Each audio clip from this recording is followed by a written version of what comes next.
Well, welcome to Don Lee Field for tonight's 12th District Championship between the Grayson County Cougars and the Whitesville Trinity Raiders. Sam Gormley here with you on the call as we are getting ready to roll. The rain has moved out. The field has been dry. They've worked really hard to get us about ready to roll here this evening on what should be a great matchup between the Raiders and the Cougars. Coming up on our very abridged pregame show, we'll give you the starting lineups and have all of the play-by-play of Grayson County and Whitesville Trinity. Only one team will be a district champion. We'll take a break. All the play-by-play of Grayson and Whitesville Trinity is next, only on K105.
Welcome back to Grayson County High School. It is the 12th District Championship here between the Cougars and the Raiders of Whitesville Trinity. Sam Gormley here with you on the call as we appreciate you taking the time to tune in to tonight's broadcast.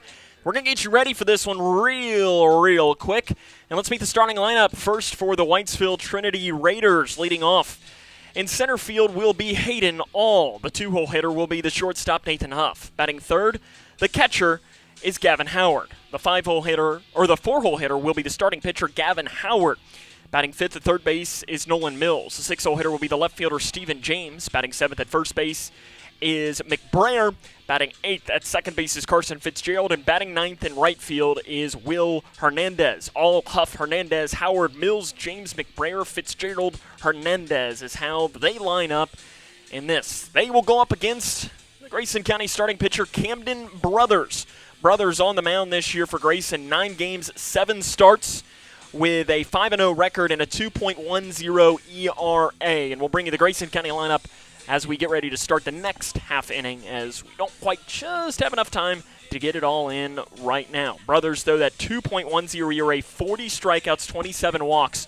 When Brothers is able to command the strike zone, he is a very, very dangerous pitcher. Both of these teams picked up wins last night. It was Grayson County with a 1-run win against Butler County, 7-6. The second game was the nightcap that ended very late, and it was Whitesville Trinity that picked up a 5-3 victory against Edmondson County to give us to the point where we are right now. Both teams wearing the whites. Cougars wear the pinstripe white jerseys. Whitesville Trinity, I guess it's not truly white, as I think they describe it as cream. But still, we have both jerseys there for these two teams are not very different at all as we get ready to roll here today. Brothers finishing his last couple of warm-up tosses. Your defensive alignment for Grayson, Felty in left, Van Meter in center, Shirella in right, Watson, Bonnock, Rogers, Napier. Around the horn, Haycraft is the battery for Camden Brothers. Leadoff hitter is going to be Hayden All for Whitesville Trinity. All is the center fielder as he is hitting .250 on the season with a pair of doubles and 9 RBIs. And the first pitch of the 12th District Championship is flied into left field. Felty will give chase, and he is going to run out of real estate as the ball will go foul. And that is how we get underway here today. Your game time temperature of 66 degrees, and we get started at 6:29, so 1 minute early here in this evening's semifinal. The 0-1 pitch misses low and outside, and that'll move us to 1-1. Brothers on the season, 9 games, 7 starts, a perfect 5-0 record with a 2.10 ERA. He's been very good this year for Grayson. Slow ground ball to Bonnock at shortstop. He'll throw, high stretch for Napier down at first, but that's out number 1. It'll now be Landon Huff, the shortstop, to hit for the Raiders. Huff, .365 average with a double, 2 triples, and 12 RBIs. Huff is committed to play basketball and volleyball at Brescia. Last night he was 0 for 2, but reached base twice via the walk, something that the Raiders did 11 times last night. They reached base 11 times via the free pass. Huff, a really talented hitter, an athlete all around. Pitch misses low, and he is ahead in the count at 2 balls and no strikes. Huff also was on the mound last night, and he was spectacular. 6 2/3 of an inning, 13 strikeouts. Ended up picking up the win until Nathan Hernandez came in to close the door, and he came away with a 3-pitch save. The 3-0. Called strike on the inside corner to Huff. So we touched on it. Brothers does have a touch of struggling to find the strike zone at times with those 27 walks. Inside, misses, and there is a walk to Huff. He'll reach base onto first, and the lineup now flips towards Nathan Hernandez. Hernandez hitting .324 with a double and 19 RBIs. Last night, 2 for 4 with an RBI and a save coming out of the bullpen. First time that Brothers will pitch out of the stretch. And he misses high, ball 1.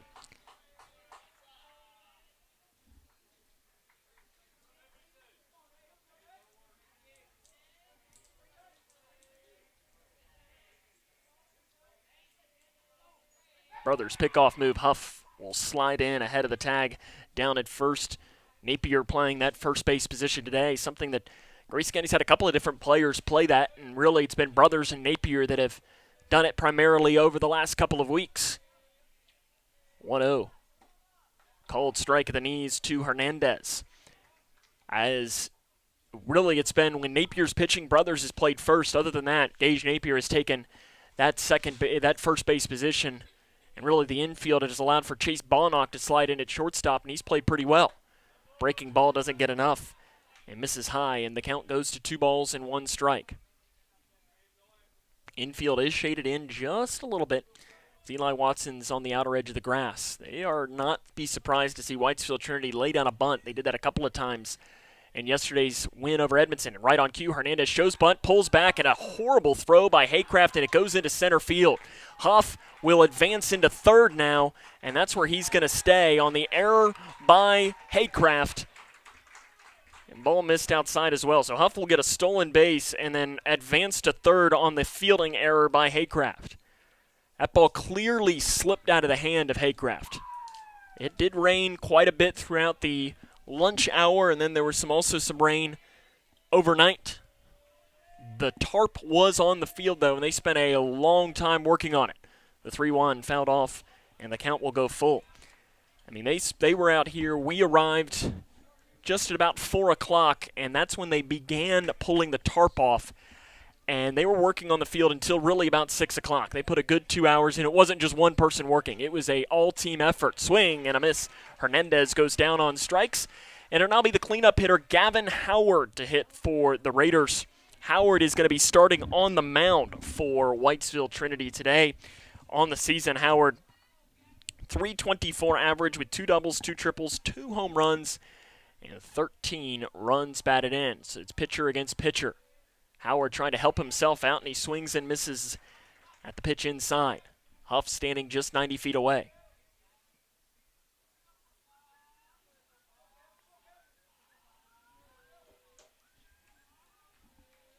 Pitch coming to Howard is ripped, caught there by Watson on the low hop, throws over. That is the inning. The Raiders strain a runner on third base, and we head to the bottom of 1. It is Whitesville Trinity 0, and the Cougs are coming up. This is the 12th District Baseball Championship on K105.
Welcome back here to Grayson County High School. It's the 12th District Baseball Championship between the Grayson County Cougars and the Whitesville Trinity Raiders. Let's meet the starting lineup for the Cougs. Leading off and catching is Landon Haycraft. Batting second in center field is Jaron Van Meter. Camden Brothers will bat third and be the starting pitcher. Landon Chirella in right field, Eli Watson at third. Levi Rogers at second, and the latter third of Andrew Butler, Hunter Felty, and Chase Bonnock. So it's the same lineup as last night. It's just Brothers is the pitcher instead of playing first base in place of Napier. Those two have just split, and they will be going up against Gavin Howard. Howard on the year for the Raiders, getting the start today. 6 games. This will be his 6th start. 1-3 record with a 4.20 ERA, 15 strikeouts, and 11 walks. Now, we were talking about whether the Raiders were going to go with Nathan Hernandez or they were going to go with Gavin Howard today. And it was interesting to see if, I know I was curious at least to see if them putting in Hernandez, who only threw 3 pitches, he is eligible to pitch in this game, whether that would, in the 3 pitches last night, would help his case to start today or would take it away. I would assume that if Howard would need a reliever in this game, that it would be Hernandez. He'll face Landon Haycraft to lead off. Haycraft, .321 average, a pair of doubles and 5 runs batted in. And the first pitch he sees is a called strike on the outside corner. Haycraft made the switch earlier this season to play catcher and has done really a great job behind the dish. The 0-1 is a slow ground ball to the third baseman, Mills. He'll throw across the diamond. 2 pitches, gets 1 out here early on in the game. Jaron Van Meter comes into the box, .346 average, a homer, 3 doubles, a triple, and 14 runs batted in. He had a great night last night, 2 for 4 with an RBI and a double.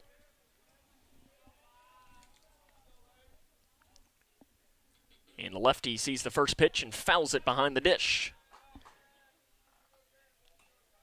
Van Meter has one of the best eyes on the team. He has a great knowledge of the strike zone. The 0-1 coming from Howard to Van Meter is fouled off again behind the dish. This time he goes a little bit more towards the left side. Van Meter will pull a lot, but it's not unlike him to go opposite field.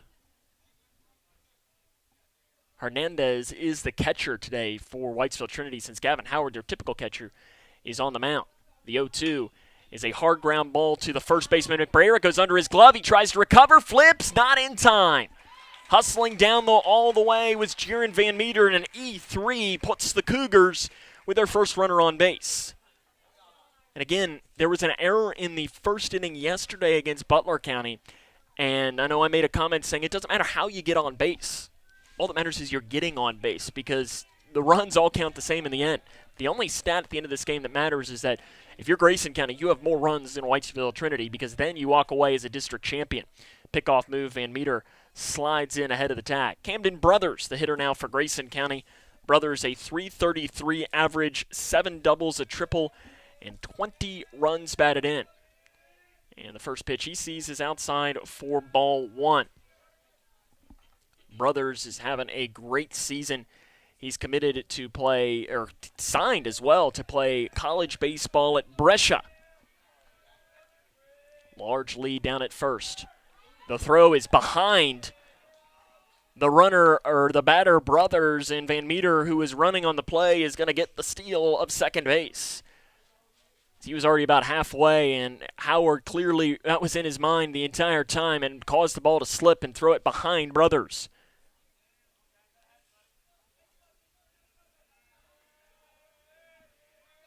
The 2-0. Ground ball to the shortstop, Huff. He'll throw across the diamond to get Brothers. Advancing to third is Van Meter, and the Cougars have a runner on third base with 2 down in the inning. And it'll be Landon Sharella to hit now for Grayson County. Sharella, .374 average, hit a homer last week against Madisonville. 5 doubles, 4 triples, and 29 RBIs. And he swings and hits one into right field. Base hit. Grayson County has the lead on the 1-run single by Landon Sharella. He didn't waste any time. Pulls it into right. And the Cougs strike first here in the first inning.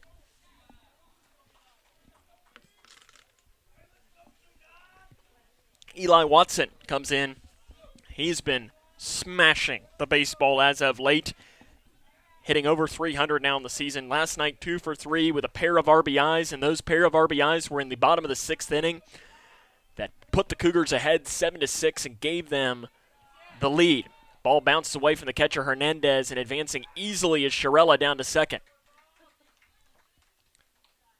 The pass ball allows for the runner to advance into scoring position. Watson going to try and pick up another one to his team-high 33 RBIs. Him and Sharella have been battling for that team lead, and Sharella just got his 30th, so he's now within 3 of Watson. So you got to imagine that Eli wants to try and knock in his teammate. It's fouled off behind the dish, also to add to that lead that he has in the RBI total. I don't know that that is an in-team competition, but listen, I know it doesn't matter what sport you are. You know, wide receivers in football want to have the most receiving yards on the team. They want to have the most catch. They want to have the most touchdowns. It might not, points matter, but there's the little, ribbon in the locker room. 1-1, Watson, a ground ball in the hole to the shortstop, Huff. It's going to be a tough play. He throws across, and it's a wild throw. Rounding and coming in to score is Sharella, and Eli Watson reaches base at first, and Grayson County leads 2-0. That'll go down as a throwing error on Huff. Sharella will score. And the Cougs lead 2-0, and it'll now be Levi Rogers. Rogers was 1 for 4 last night with an RBI. His average hovering right at that 300 mark with a home run, 10 doubles, and 20 RBIs. Of course, 1 week ago tomorrow night, he was the hero as he hit the walk-off hit down that left field line and allowed for the Cougars to pick up the win against Butler County and clinch this number 1 seed. The 1-0 misses high and outside, and it'll be 2 balls and no strikes.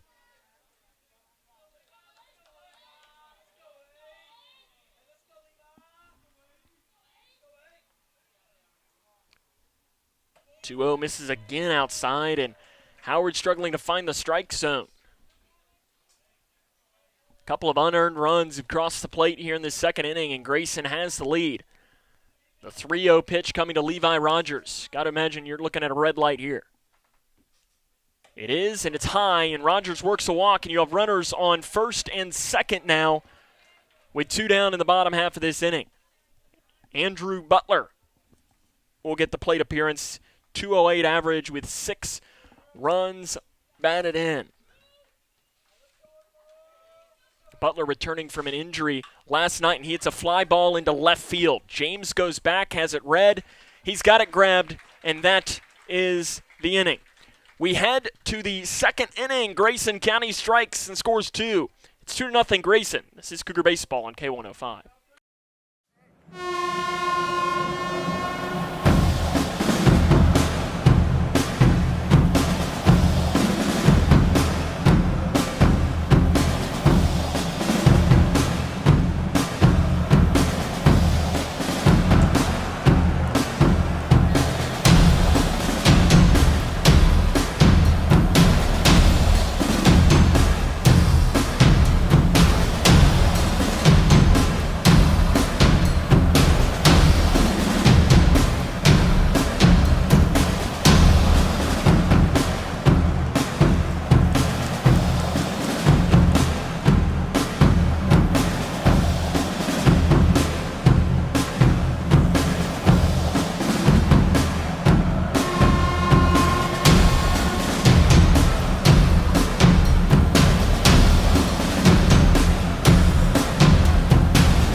Nolan Mills will lead off for the Raiders of Whitesville Trinity here in this top half of the second inning. The Raiders have themselves at a 2-0 deficit. Camden Brothers pitching with a lead here, which is the best feeling in the world for a pitcher, but even more so in a game that you're winning in the district championship. Nolan Mills, 271 average, a double, 2 triples, and 9 RBIs for the Raiders.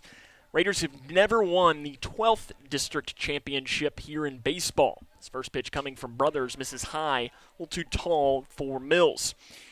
Grayson County leads the all-time series between these two teams 38-3. Cougars won 12 straight. Called strike on the outside corner, moving the count here to 1-1. This game is a little bit of deja vu back to the 2018 district championship. Whitesville Trinity beat Edmondson County. Grayson County beat Butler County to get to the point. It was the last time that Grayson County won the 12th district championship, and it was also the last time that the championship was held here at Don Lee Field. As the 2-1 coming to Mills. Inside called strike to the senior Nolan Mills. 4 seniors on this team, including 3 big boppers for this Raider team that's going to have to figure out how to replace Hernandez, Huff, and Howard. Foul tip into the glove. That'll be out number 1 on the strikeout. It'll be Stephen James to hit. James, 286 average with a double and 13 RBIs. Last night went 1 for 2 on the year. He is second on the team in RBIs with that 13 total. And missing outside is the first pitch there from James. After the rain is left, it's still overcast, but it's really turned out to be rather a pleasant evening. It's a little chilly, but nothing too terrible at all.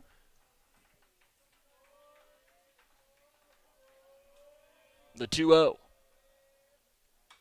Fouled off behind the dish. And the count goes to 2-1 to the lefty Stephen James. James had the double it on the left field line that hugged the line during last night's game. Inside pitch misses from Brothers. You could tell that the senior really wanted that on the mound.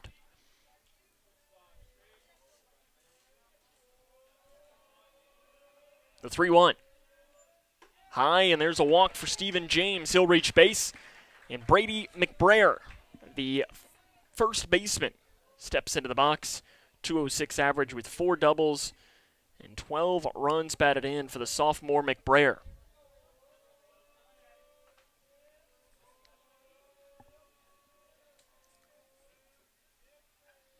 And the first pitch he sees is blown right by him by Brothers. Brothers does have good velocity out on the mound. And, it's a little bit more than Gage Napier. And it might be that Napier's breaking pitches are a little bit better, which makes him just as effective. But both of these pitchers have been great for Grayson all season long. It reminds me of a couple of years ago when Mason Miller and Dane Hawkins were both pitching well, and it was Danny Clark, the head coach for Grayson County at the time. He had the decision of which one do I start in the semifinals, and there was not a wrong decision. Ball is low, it bounces away from Haycraft, but staying put at first base is James. But there was not a wrong decision that Danny Clark could have made in that semifinal game. He started Mason Miller, and if my memory's right, I think he went 6 shutout innings, gave up a home run in the 7th, and he was spectacular. And if he could have easily gone the same way, swing and a miss, the pitch high. The count goes even at 2-2, but it's been the same thing here this year that Camden Brothers and Gage Napier. If Jody Nutt last night would have said, I'm going to start Camden Brothers, I don't think anyone in that dugout would have said anything about it. The 2-2, high fastball, blows it right past McBrayer. He's down on strikes for out number 2 in the second. Carson Fitzgerald comes in, .229 average with 6 runs batted in. Fitzgerald, if you look at his stat sheet last night, 0 for 0, but reached base every single time. He had 3 walks. And the thing with Fitzgerald, as the pitch coming is fouled off the mask of Haycraft, appears that he is okay. But Buddy Hobby, the assistant coach for Grayson, is going to come out and make sure that his catcher's okay. I don't know Landon very well, but he's a tough kid. I think he's probably one of those that it's the district championship. You'd probably have to take him off, kicking and screaming before he'd come off the field for an injury. And that's what you got to be as a catcher. You got to be the toughest kid on the team usually. The 0-1. Inside. Off and running on the play. It's a good throw. It's a good slide. And it is a bobbled ball. Rogers wasn't able to field it. Getting the steal on the play was James down at second. Fitzgerald, though, the thing with him for Whitesville Trinity is he's been hit by 11 pitches this year. Leads the team by far. And you can see he is on the inner part of the plate. He's making them pitch away from him. The 1-1 is high.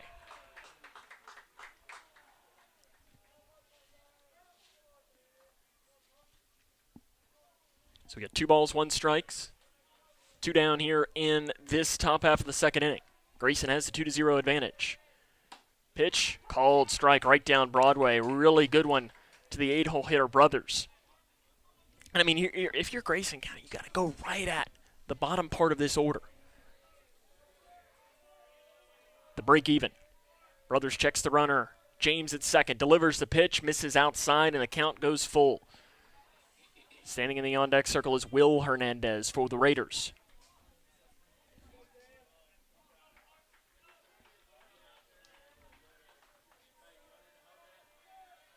The 3-2. Inside, it misses, and there's another walk in the inning.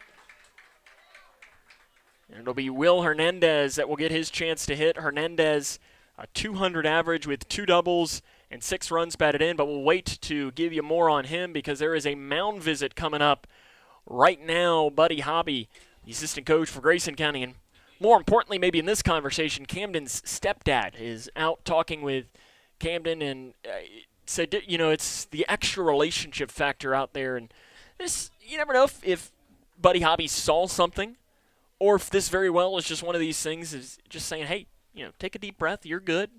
We're okay. And part of this conversation might be as well is turn around and look up at the scoreboard. You're up 2-0. You can make a mistake. Don't be afraid. Hernandez steps into the box. .200 average with a pair of doubles and 6 runs batted in. Runners on first and second here in the inning. And the first pitch swinging and missing high. And Hernandez bailed out of the box. If you're a pitcher, that is one of the best things you want to see. As he was flailing out. And I think if I'm Brothers, I go right back to the high fastball. He goes outside and misses.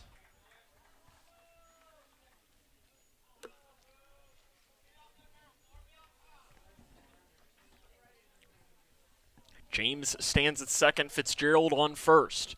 The 1-1 is a ground ball to Rogers at second. He'll throw on to first. That is the inning. The Raiders threaten but can't cross any. We head to the bottom of 2. It's Grayson 2, Whitesville Trinity 0. This is Cougar Baseball on K105.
Hunter Felty will lead off the bottom of the second inning for Grayson County. Up against Gavin Howard. Felty also was the starting quarterback of the Grayson County football team. .244 average. 4 runs batted in this year, but has scored a lot of runs. Felty's got good speed, and when he gets on base, he can be dangerous to see. He's fun to watch as the quarterback position. I mean, Felty is not the biggest guy, but he played bigger as a quarterback, and he rips one into left field. Base hit. Finds the hole in between third and short, and Grayson County has the leadoff runner on base here in the bottom of the second inning. They lead 2-0 against Whitesville Trinity. And as we touched on it just a second ago, Felty has good speed. Will Jody Nutt, the head coach for Grayson County, put that speed to use here? Chase Bonnock, the freshman, will toe into the box. He had forgotten his wristband, and someone had to throw it at him from the dugout. And it doesn't look like he's going to put the wristband on. He's going to slide it into the back pocket and see what Jody Nutt will decide to do, if he's going to bunt the freshman or how he'll handle it. Bonnock, .213 average with 7 runs batted in on the year. He's really been only in the starting lineup for about 3 weeks. He shows bunt, puts it down. It's a beautiful one. Right back to Howard. He'll bobble. He'll go to second. He had no shot. Oh, they're going to call him out. Felty is called out at second.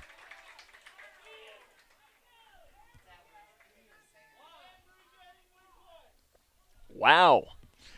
I'll be honest. I don't know. That's a tough. So fielder's choice goes 1-4 on the putout. Felty is out at second, and Bonnock, who really laid down a good bunt.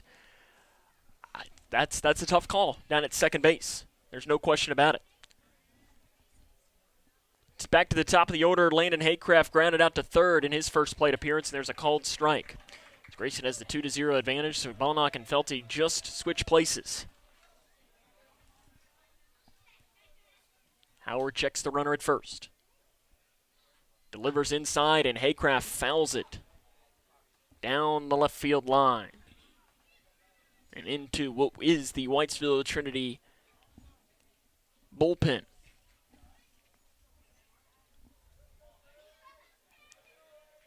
The 0-2 pitch to the catcher, Haycraft, is into left field. Base hit over top the outstretched glove of Mills, and Grayson has runners on first and second with 1 down. Almost in the identical spot that Felty sent the ball. Haycraft puts it right in that hole on the left side of the infield as well. And it'll be Jaron Van Meter. He reached on an error in his first plate appearance. That the error was him using his wheels to beat it out against McBrayer. Runners on first and second, 1 down. And first pitch is outside, ball 1. Whitesville Trinity was considering a potential bunt here from Van Meter.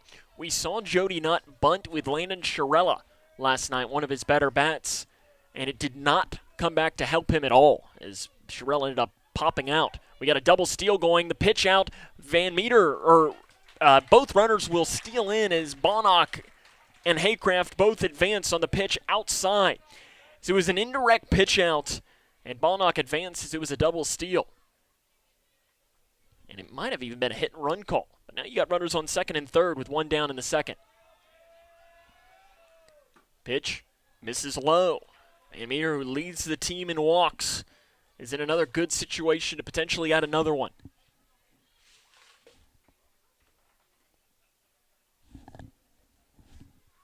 The 3-0. Misses low, and the bases are loaded for the pitcher, Camden Brothers. Brothers 0 for 1. He grounded out to the shortstop, Huff, in his first plate appearance.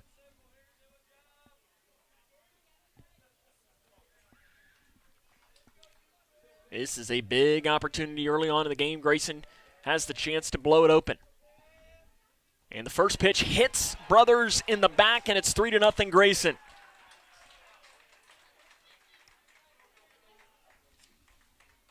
Listen, they all count the same. Brothers might feel that a little later on, but if Grayson County wins his 12th district championship, he won't be feeling it for very long.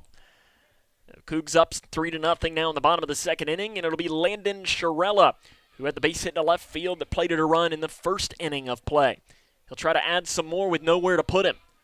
And first pitch inside, Sharella bounces out of the way of this.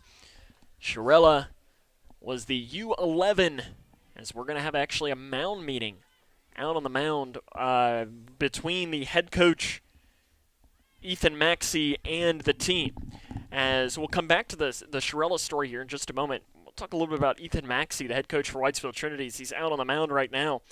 He was a catcher at Kentucky Wesleyan. He's originally from London, Kentucky. Played at North Laurel High School. Of course, North Laurel, if you're a University of Kentucky basketball fan or really just a basketball fan in Kentucky, you might know the name Reed Shepherd. That's where he went, to North Laurel. At least he's the most recent player to come out of there that has a huge name recognition. He was most recently a bullpen catcher at Southern Illinois. He was tasked here in his first season, a young guy, as he only graduated from college back in 2020. Playing for Kentucky Wesleyan. The 1-0 coming here to Landon Sharella from Gavin Howard. And the pitch is fouled into the on-deck circle and almost taking the head off of his teammate Eli Watson, who's standing on that on-deck side. 1-1 coming. Breaking ball is a ground ball up the middle. That'll plate at least one run. Rounding and coming in to score is Van Meter, and a 2-run single for Landon Sharella gives Grayson County a 5-0 lead. Sharella 3 RBIs in the game. Grayson in this inning, it's just finding the open spots in the Whitesville Trinity infield. Eli Watson, 0 for 1. Watson was the hero last night. He reached on an error in his first plate appearance. Can he try to add to his RBI total here? He puts a fly ball into left field. James has it read. He has it grabbed. Brothers considered tagging, but will stay put at second base. That's out number 2. It is a chillier May evening than it was last night, which will cause the ball to not move just quite as much. I'm not sure if that one on a warm day would have made it out of here, but it might have been a little bit closer. Levi Rogers comes in. Rogers worked a walk in his first plate appearance. Howard delivers first pitch to Rogers, who fouls it behind the dish. Grayson County on top 5-0. Here in this second inning of play in the 12th District Championship game. Both of these teams, regardless of tonight's results, will play again on Saturday at Hancock County in the 3rd Region quarterfinals. The question is, will they go in as a champion or a runner-up? The 0-1. Rogers extends and fouls it.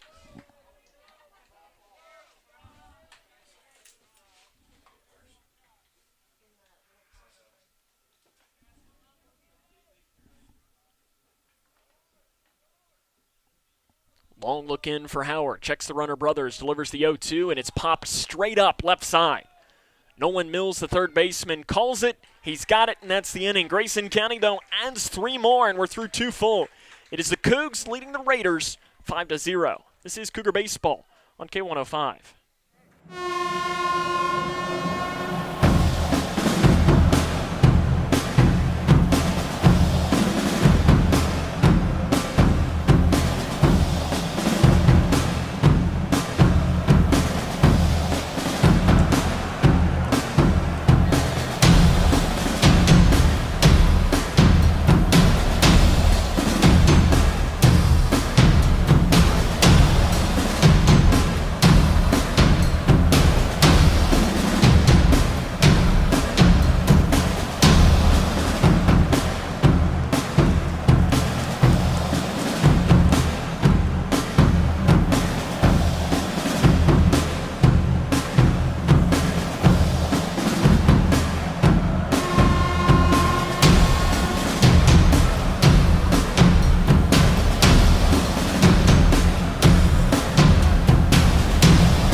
Welcome back to Grayson County High School. It is 5-0. Grayson leads Whitesville Trinity. Camden Brothers out for inning number 3 of work here in this 12th District Championship game. Sam Gormley here with you on the call from Don Lee Field, as it's really been a great district tournament as Cougars won by 1 last night against Butler County. Whitesville Trinity picked up a 5-3 upset victory against Edmonson County.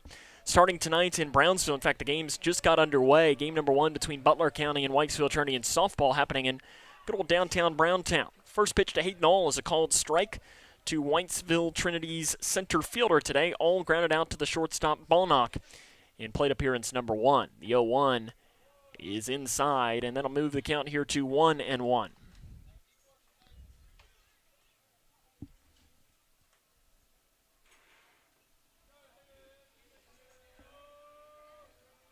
The 1-1. Swing and a miss.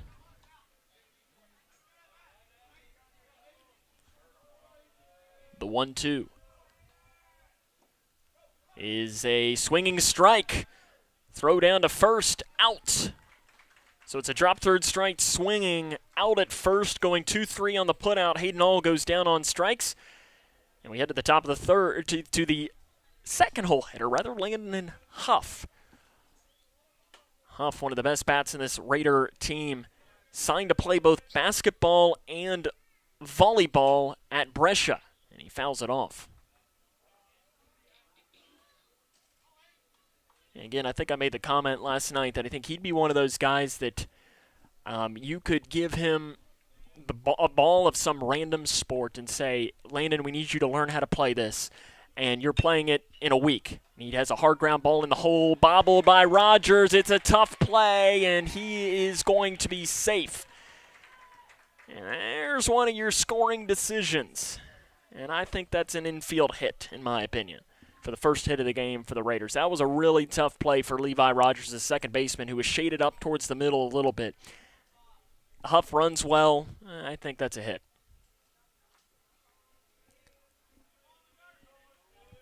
Nathan Hernandez comes in to the box, and the first pitch is outside for ball 1 to Hernandez. Hernandez struck out swinging in his first plate appearance. So the Raiders have their first hit of the ball game. They still trail 5-0 here in inning number 3. Fly ball ripped into deep left center field. Van Meter back on his horse. He's not going to get there. It's going to take a one bounce. It's bobbled, firing the ball in. Huff is going to stay, but it's going to be a double for Hernandez, and the Raiders are working here in the third inning. Runners now on second and third for Gavin Howard, the pitcher. Howard grounded out to third in his first plate appearance.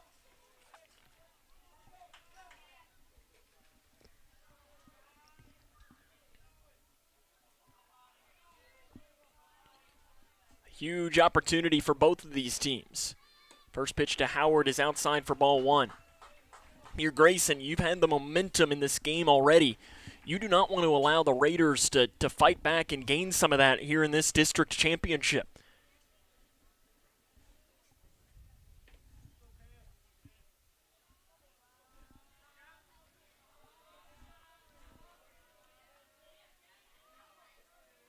The 1-0 is a called strike on the outside corner. Brothers slowing the pace just a little bit, making every pitch count. Standing in the on-deck circle for the Raiders is Nolan Mills. The 1-1 coming. High.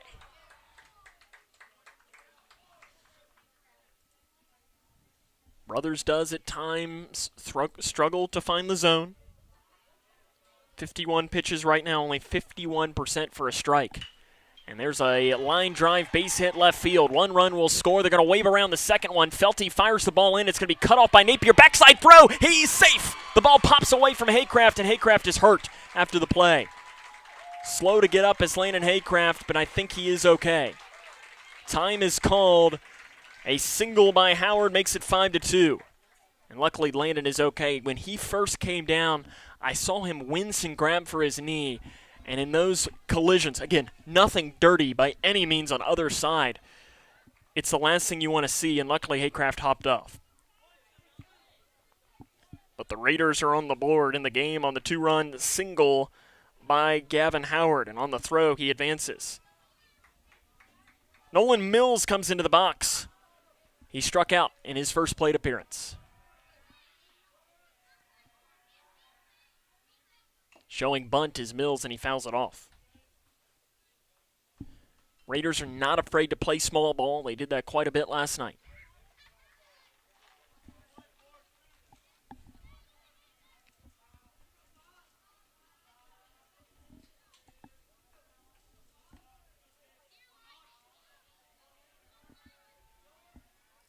Brothers checks the runner Howard at second and delivers a swinging strike. Moving the count here to no balls and 2 strikes. Sam Gormley here with you on the call from Donley Field here in Litchfield, Kentucky. The 12th District Championship game. Both these teams playing next week no matter what. But one of these teams will walk away a champion of the district. Missing high. Just missing to Mills is the pitch from Camden Brothers. Brothers pitch count getting up there. 55 pitches now in this 3rd inning. And it would be interesting to see what the decision from Jody Nutt would be on who to bring in first out of the bullpen. He's got a couple of different decisions. The 1-2 is way outside, pops off the glove of Haycraft. Advancing easily to third is Howard. That was a smart job there by Haycraft, too, behind the dish, is to not throw down to make an attempt at Howard. You weren't going to get him. And just play it smart, hold the ball, because the last thing you want is to throw the ball into left field. The break even is high, just misses high and inside to Mills, and the count will go full. Standing on third base is Gavin Howard. He just had the 2-run single to put the Raiders on the board. The 3-2 pitch is low, and there'll be runners on the corners with 1 down.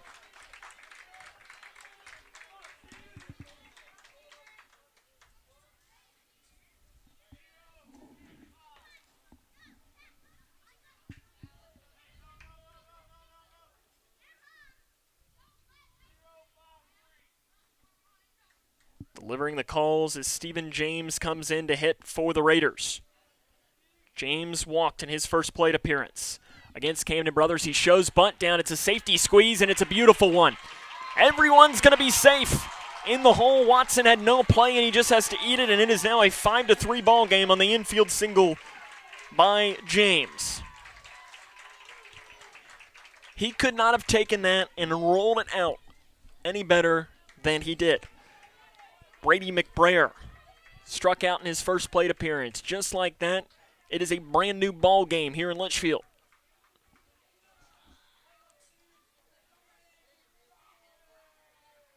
Swing and a miss at the pitch high.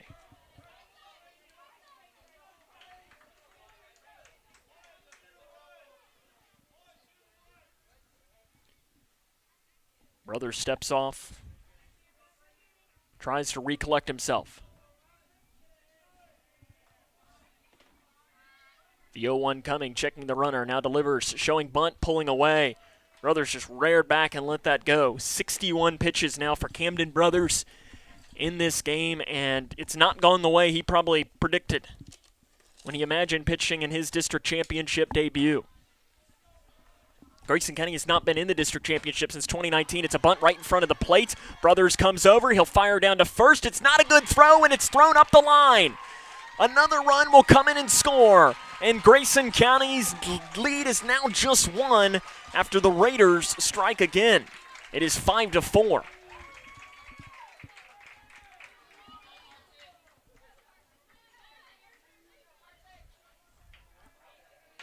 The bunts and the defense are hurting Grayson County. Mills came in to score. James is on the corner of third. 1 out here in the top of the 3rd inning still.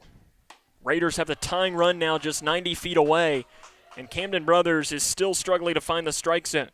In this inning, 57% for a strike.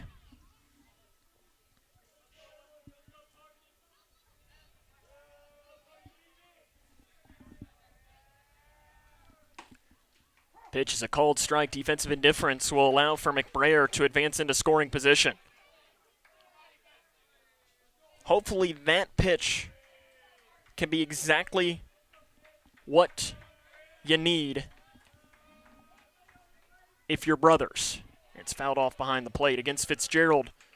Fitzgerald in his first plate appearance, he worked a walk as well.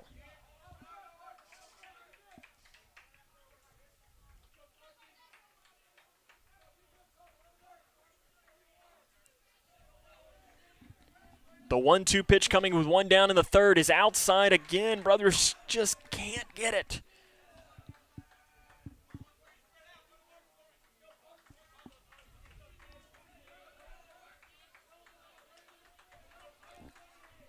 The break even with one down in the inning is popped up in the infield.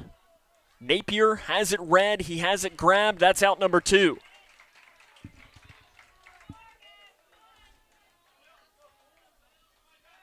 Four runs have crossed the plate in this inning for Whitesville Trinity. The tying run stands at third base. The go-ahead run is in scoring position. It'll be Will Hernandez, the 9-hole hitter, who grounded out to the second baseman in his first plate appearance. And the first pitch he sees is popped up left side and out of play. And sounds like somebody is going to need maybe a dent remover from their car. Hopefully it's not mine. The 0-1 is a fly ball into the outfield. It's hit deep. Van Meter, though, back in center field has it. The Raiders, though, threaten, and they score 4 runs in the inning. It's a brand new ball game in Litchfield. They score 4 runs on 4 hits and an error. We head to the bottom of 3. It is 5-4 Grayson. This is Cougar Baseball on K105.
Welcome back to Grayson County High School, where the Cougars now have themselves only a 1-run lead as we head to the bottom of the third inning. And leading off the inning for Grayson County will be Andrew Butler, the designated hitter in this game. And the first pitch he sees, he fouls off behind the plate. In his first plate appearance, Andrew Butler flew out to left field as Grayson County had the 5-0 advantage, and now it's only down to 1 run. There's a called strike, and the count is no balls and 2 strikes to Andrew Butler, the designated hitter for this Grayson County team. Pitch, Butler, fly ball left side. It looks like it's going to drop, and it does, into left field for Andrew Butler. Base hit for the batter for Grayson, and the Cougars have a runner on base now with nobody out. It'll be Hunter Felty to hit for Grayson County. Felty is 1 for 1 on this game. He singled into left field.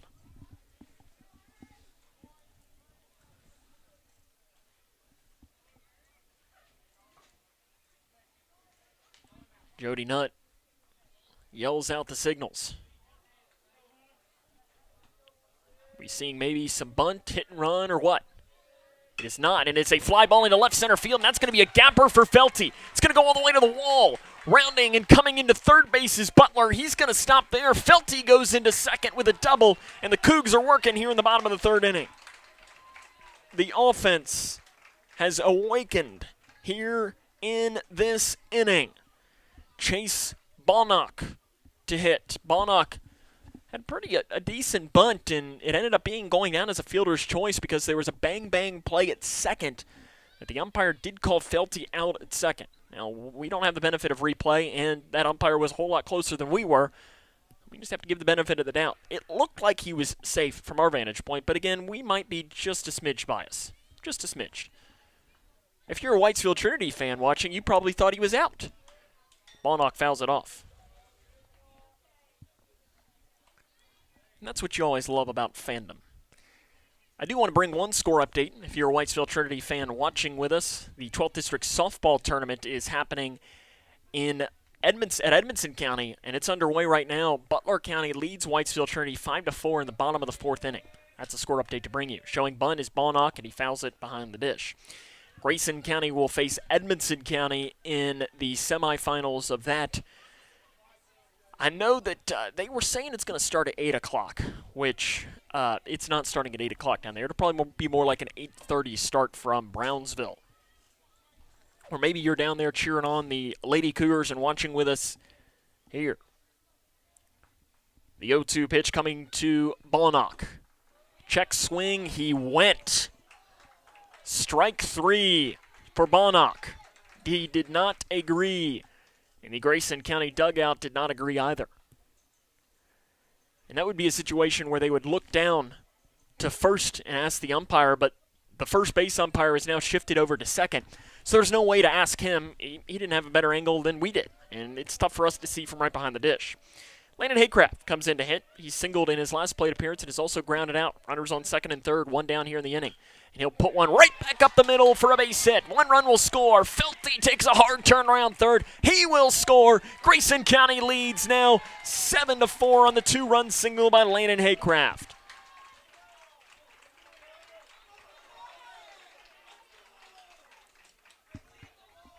Haycraft was 2 for 3 last night, scored 3 runs. He's added 2 RBIs now to his total.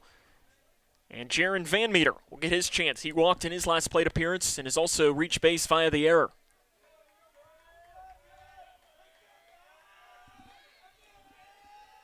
And the first pitch, a fly ball hit into right field. Hernandez has it read. It's caught, backside advancing. Almost was Haycraft. He was almost caught napping as Hernandez fired the ball in.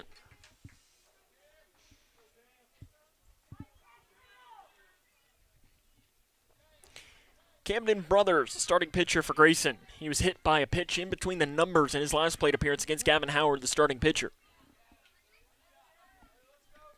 Camden trying to help himself out as he's got the 3-run lead. Haycraft advancing and stealing on the pitch inside. He's got the bag stolen, standing up. Cougars being very aggressive. Nathan Hernandez, not the typical catcher behind the dish, as Gavin Howard, the pitcher, is the typical catcher. Howard's pitch count, though, is 45. Nothing really that the Raiders have to think too much about, as their entire team, except for Huff, can pitch today. 1-0 is low. Same thing for Grayson County. Their entire team, except for Napier, can pitch today. In fact, they didn't use any bullpen pitchers, and really, if we're being honest, Whitesville Trinity didn't really either, except for Nathan Hernandez, who came in and threw 3 pitches. The 2-0. Misses low again, advancing to third as Haycraft headfirst slide, ball bounces into left field. Haycraft is digging for home. He's going to have it, and Grayson County leads now 8-4 on the stolen base and then the error.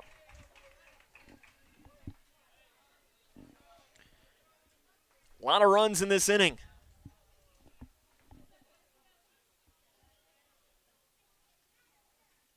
So Haycraft gets the steal of third and comes around to score. The pitch to Brothers. High and inside, and a 4-pitch walk to Brothers.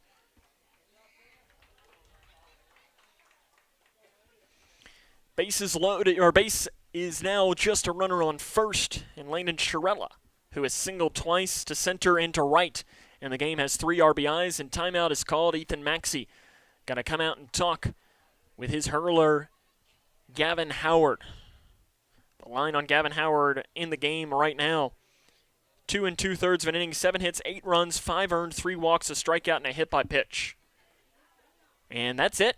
Gavin Howard looks like his day is done, and we're going to have some changes in the field. So we'll take a break and let you know who the new pitcher is for the Raiders after this, as this is the 12th District Baseball Championship on K105.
The new pitcher for Whitesville Trinity is Brady McBrayer. Gavin Howard shifts to first base. McBrayer, 7 games, a record of 1-0. He does have a save with a 1.62 ERA, 9 strikeouts, and 2 walks.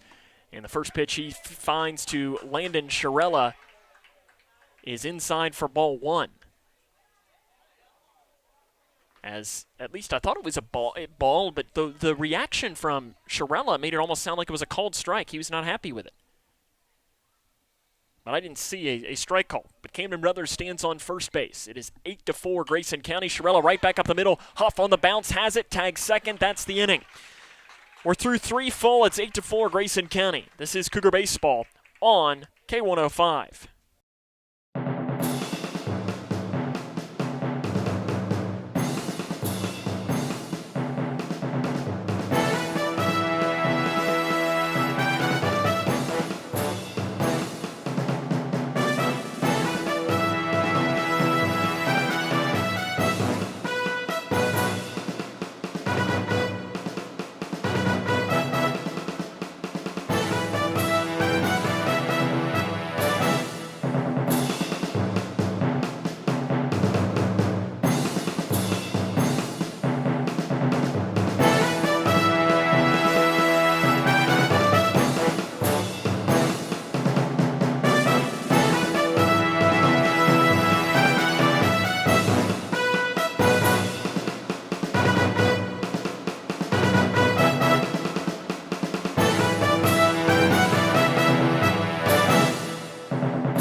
Camden Brothers in here in the top of the 4th inning. Grayson has the 8-4 advantage against the Raiders of Whitesville Trinity. The offense really helping out the starting pitcher, Brothers, who's gone 3 innings, 4 hits, 4 runs, 2 of them earned, 4 walks, 4 strikeouts in the ball game. Raiders have stranded 4 runners on base in the game. Brothers at 69 pitches right now through 3 innings of play. To lead off, it'll be the top of the order, Hayden All, to pitch for the Raiders.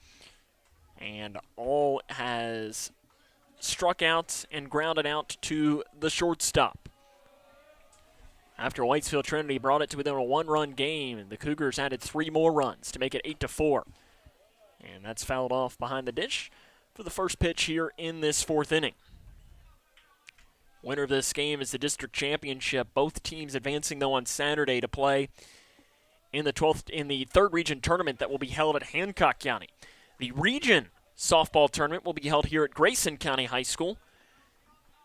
And we'll have the coverage of all of the games of that. We'll be the official home of the 3rd region tournament. That ball, it misses somewhere. Not entirely sure where, but it did miss. The 2-1 from Brothers. It hits him. In fact, it ended up hitting him twice. It bounced off the left shoulder and then bounced down and hit him in the hand. That'll put a runner on first base. Landon Huff comes into the box now for the Raiders. Huff has walked and singled. It is an 8-4 Grayson County lead.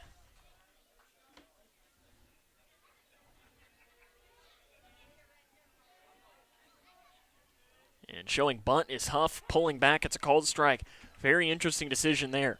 And this is why I know I had this conversation last night. I am not a fan of the bunt. And I think especially when you have your best hitter up, I don't think there's pretty much ever a situation where you should bunt your best hitter. We saw that last night with the Cougars bunted. Landon Sherrill. It did not work great. And there's a pickoff move that gets through, advancing, and going into second base now is going to be All. So the error allows for him to advance.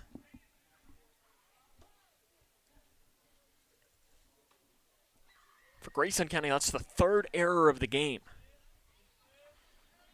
Landon Huff remains at the plate. But I just don't like, and now I don't think you're bunting at all with a runner on second. But I think when you have your best batter, let him swing away. He shows bunt again and misses at it. See, I just don't agree with it.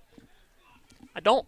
I mean, I get it. You might have 1 or 2 guys on your team that you would bunt with in this situation, but when you have a guy who enters this game hitting .365, he's already reached base twice in this game, why are you bunting him? I don't know. It might just be me. The 0-2 bounces in the dirt, and it bounces over top of the head of the catcher, Haycraft, and scurrying down to third base is going to be All. Brothers is now at 76 pitches. Presumably, Grayson County will have to use the bullpen at some point in today's game. And another wild pitch coming in, diving in is All, and Brothers can't field it. If he would have, All would have been out. All instead is safe, and it is 8-5. Error. Wild pitch allows for All to advance and score. And now you can guarantee that Landon Huff isn't bunting.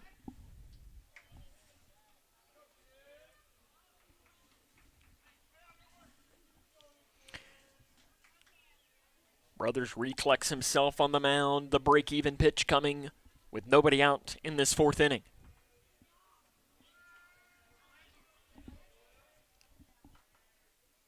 It is a hard ground ball to the third baseman, Watson, throwing across the diamond. He got him, and that is the first out of the inning.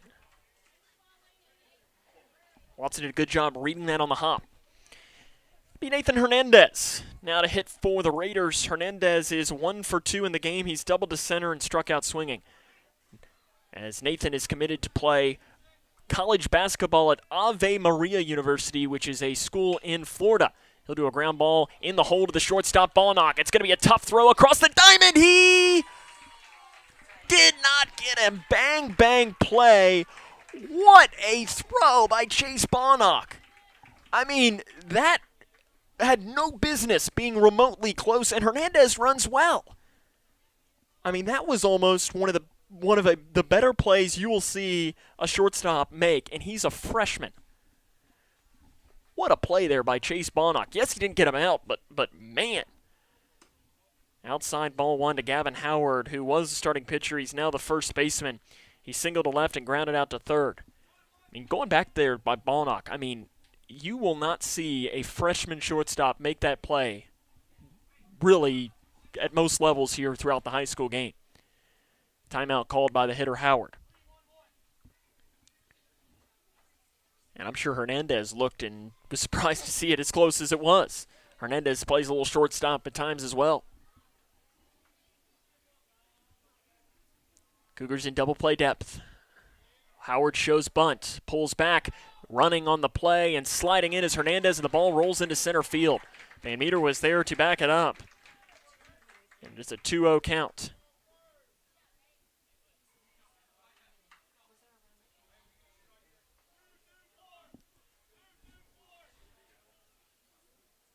And again, Howard is another one of these batters.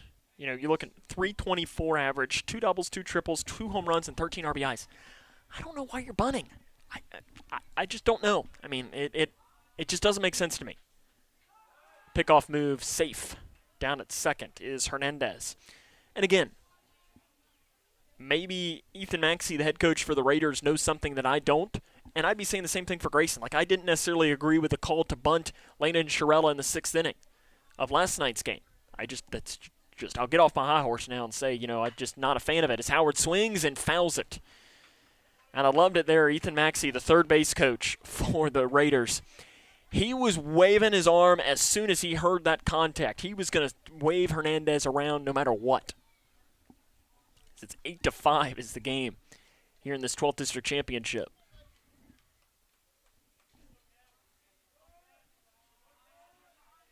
The 2-1 is popped straight up, a mile high in the infield. Levi Rogers, the second baseman, comes in and grabs it, and is out number 2.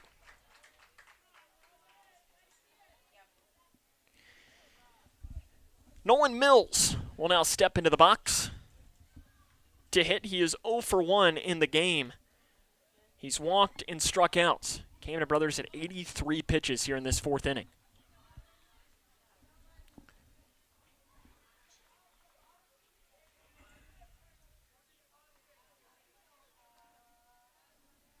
And the first pitch is fouled. Score update to bring you from the 12th District semifinal in softball. Butler County leads Whitesville Trinity in the middle of the 5th inning 5-2. Grayson County, of course, will play Edmonson County later on today in Brownsville. The 0-1 coming from Brothers. Delivers the pitch, off and running, but having to go back will be Hernandez after it's fouled off by Mills. Another score update to bring you. Owensboro Catholic has been eliminated in the 9th District tournament in baseball. Apollo takes the win. 1-0 is the final score. So Owensboro Catholic's season is over in baseball. The 0-2 coming from Brothers to Mills, misses high. I like that pitch there from Brothers, trying to get the eye level to raise and try to see if you can't get Mills to chase after one. The 1-2 goes high again. It's a ground ball on the low hop. Watson has it, throws on to first. It's a little wide throw. Napier on the stretch has it. The Raiders, though, add another run, and we head to the bottom of 4. It's 8-5. This is Cougar Baseball on K1.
Brady McBrayer in for his first full inning of work as it is an 8-5 Grayson County lead here in the bottom of the 4th inning of the 12th District Championship here from Don Lee Field in Litchfield, Kentucky. Sam Gormley with you here on K105 Digital Productions.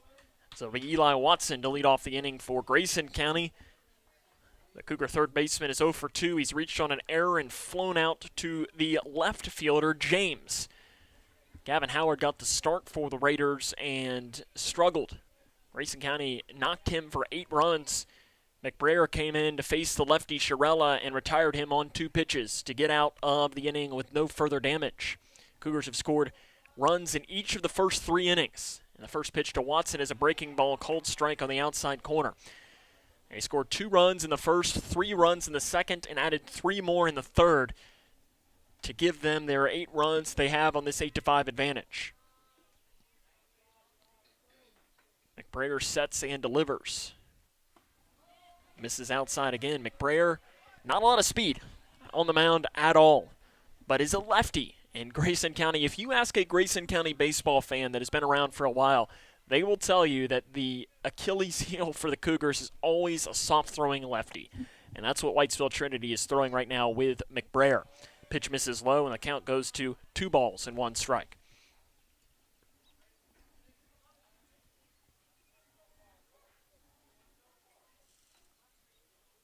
Watson has really been hitting the ball well over these last couple of weeks. Has 4 home runs to lead the team on the season. The 2-1 pitch is a cold strike at the knees, and that'll make our count go even at 2 balls, 2 strikes. 8-5, Grayson County has the lead here in the bottom half of the 4th inning.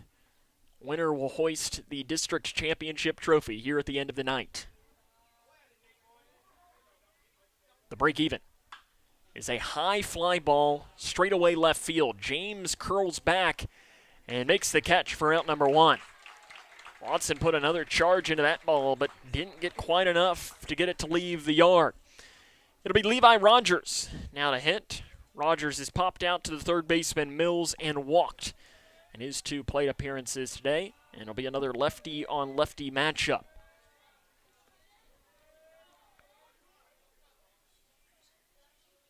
McBrayer delivers the first pitch to the sophomore. It's inside. Rogers had to dive out of the way to make sure he didn't wear it on his hip. Rogers is another one of these Cougar bats. Really, this entire Grayson County lineup has been hitting the ball a lot better over these last couple of weeks, and it's no secret that Grayson County is playing their best baseball at the best time. The 1-0, Rogers pops it left side. Long run for James. Is he going to get there? He will not, and it's fair ball. It hugs the line all the way, and Levi Rogers has a blue pit down the left field line. It looked like it was destined for foul territory, but somehow does stay in. And some might say that that's the friendly confines of Don Lee Field helping out the home Cougars.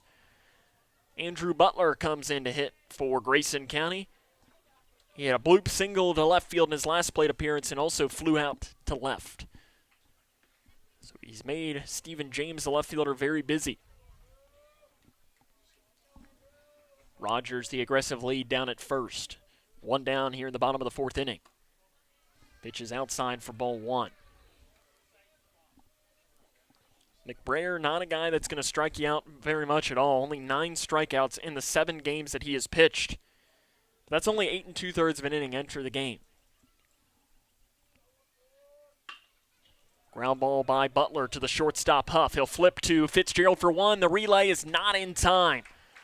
Butler hustling down the line. The fielder's choice, though, will get the lead runner Rogers out. And that's 2 down here in the bottom of the 4th inning. Hunter Felty, he's 2 for 2 in the game. He's doubled and singled in his 2 plate appearances, including that double that he ripped off the wall in left center field just below the 350 sign. His first plate appearance against the lefty McBrayer. And there's a cold strike at the knees.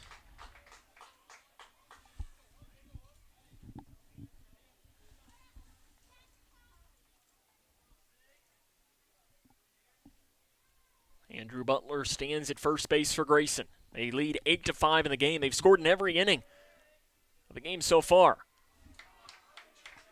Felty fooled badly and swings at a pitch outside. And he's fallen behind at no balls and 2 strikes.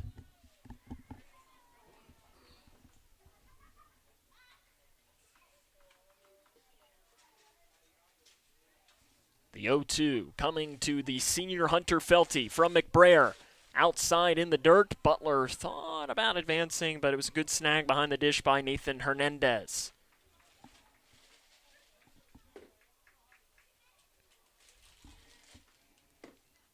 McBrayer stepped off the mound and did a long look down at first to Butler. Just kind of give him the, say, hey, I still know you're there. There's a pitch outside, called strike 3, Felty down on strikes. We're through 4 full. Grayson County has the 8-5 lead. This is Cougar Baseball on K105.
Grayson County leads 8-5 as we head to the top of the 5th inning here from Donley Field. It's the 12th District Championship. Grayson County playing in it for the first time since 2019.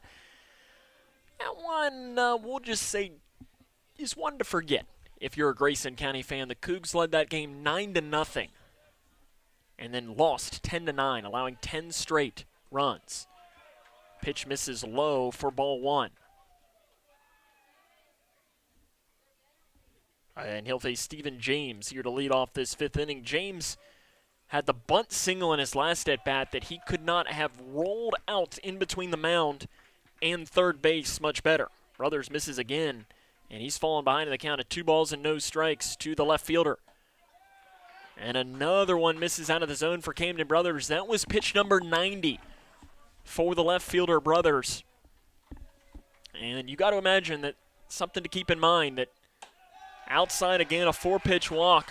What is the leash for Camden Brothers? Buddy Hobby, the pitching coach for Grayson County, is going to come out to chat with his senior brothers to have a conversation. And it is going to be a pitching change. Camden Brothers will be called to the bullpen, and a new pitcher will come into the game. We'll let you know who that is after this.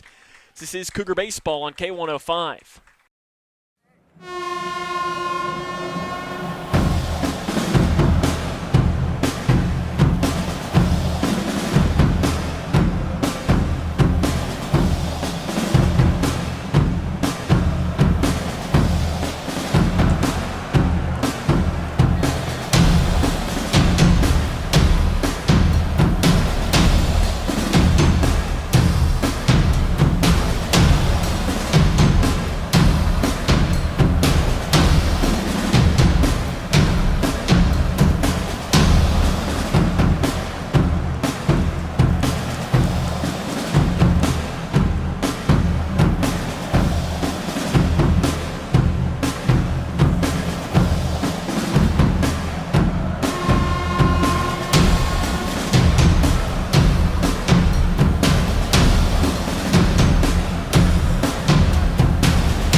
Sherella is the new pitcher for Grayson County. Sherella on the season. This will be his 10th game. He has a record of 2-4. Does have one save.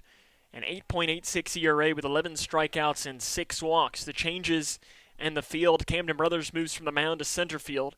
Jaron Van Meter moves from center to left. Hunter Felty moves from left to right. So your new outfield is Van Meter in left, Brothers in center, Felty in right, Sherella on the mound. Sherella, the lefty, will face Brady McBrayer, the left-handed pitcher. And the first pitch is outside for ball one. So you got a lefty-on-lefty matchup, and what's ironic is just a couple of innings ago, it was McBrayer that entered to face the lefty Sherella, and now Sherella is entering to face the lefty McBrayer. McBrayer 0 for 2 in the game. Showing bunt, pulls back. The runner is off and running, and it is not in time. Down at second, James gets in. The ball bounces away. James is advancing for third. The throw in for Brothers. The tag, he's out. Out number 1 in the inning. James was digging all the way, and Watson put the tag in on the throw from Brothers.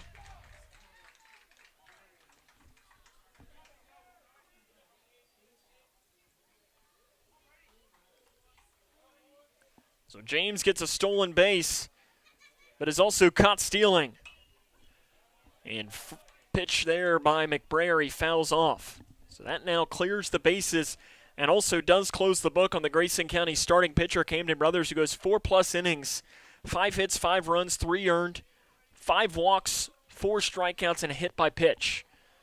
Sherella can't get the breaking ball to bend in, and the count will go even at 2 balls and 2 strikes. Sherella, a soft-tossing lefty, really can get that curveball working. He goes fastball, and it misses low.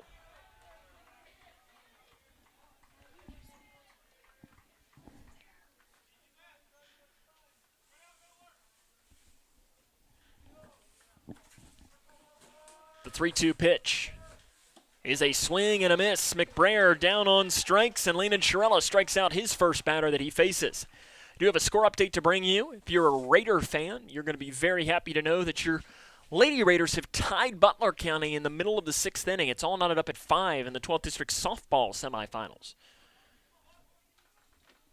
That would be a big upset in district play. And the batter is now Carson Fitzgerald, and he sends one to second. Rogers throws the short way. That is the inning. Sherella comes in and shuts the door. We head to the bottom of 5. It's 8-5. Grayson County leads. This is Cougar Baseball on K105.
The bottom of the 5th inning is where we head here at Donley Field. It is an 8-5 Grayson County lead.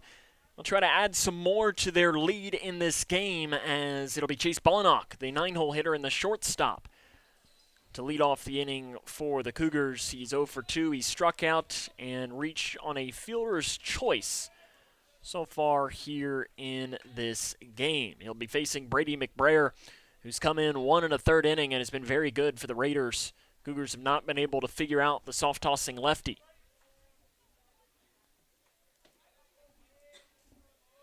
Infield shaded in for Bonnock, who did lay down a good bunt earlier. Just a good play by Howard to get off the mound, and he swings on a high fastball for strike number 1. Grayson County has the 8-5 advantage in the game. They scored runs in each of the first 3 innings. Did not score any, though, in the last frame.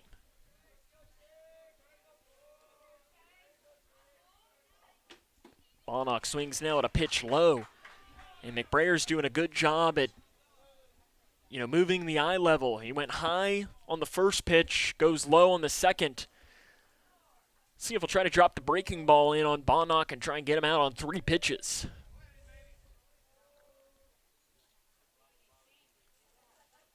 And timeout called by the freshman Bonnock behind the dish. Bonnock was called up to the basketball team into varsity from JV late in the season last year after he was lighting it up in JV. The 0-2 outside. He's one of those guys that he's not the biggest guy on the field by any means, or on the court or whatever sport he does, but he plays hard and he makes up for his size. He's a really good shooter in basketball. Somebody that wouldn't shock me if he gets good playing time for the Cougar the Cougar basketball team this coming season. Bonnock skies one in the infield. It goes towards the on-deck circle. The catcher Hernandez tries to make a play on it, and he can't get there. Landon Haycraft had to vacate the on-deck circle, and it's one of those things that this is not the home ballpark for the Raiders, and it is for Grayson, and it's a small thing on where that advantage is definitely a thing. Hernandez, also not a traditional catcher. He's never played catcher here at Donley Field. He doesn't know probably how far it is to the backstop, where the bumps in the grass are, and so on. Where is the on-deck circle? It's an advantage for Grayson. The 1-2 to Bonnock is a blooper into shallow center field, coming in, and it's going to drop in front of all. Leadoff runner reaches base on the good at-bat for the freshman Chase Bonnock. It wasn't hit hard, but it found the open spot in the green grass in between second and the center fielder all. Landon Haycraft comes in. The catcher is 2 for 3 in the game. He's singled in his last 2 plate appearances. That comes in after yesterday's performance where he went 2 for 3 with 3 runs scored. He's having himself a great district tournament. Pitch is high. Ball 1 to the catcher Haycraft. Runner Bonnock stands at first. Does have plus speed. Let's see if Jody Nutt, the second-year head coach for Grayson County, will start the runners. McBrayer delivers the pitch. Haycraft pops it off, out of play.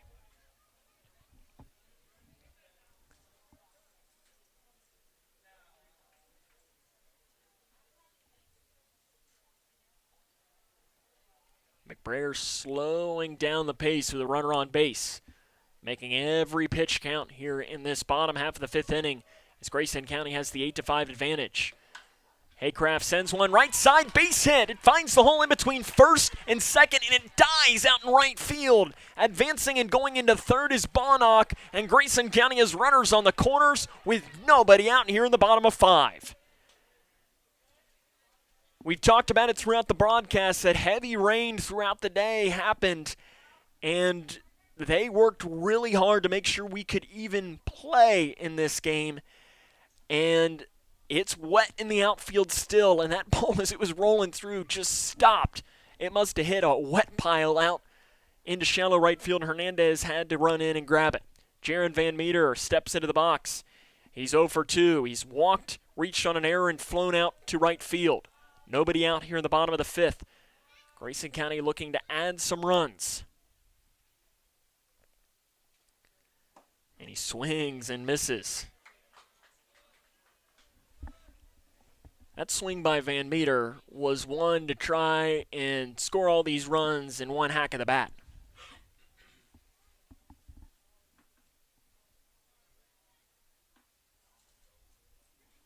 McBrayer trying to work out of the jam and keep the deficit at only 3 for the Raiders. Runner is off.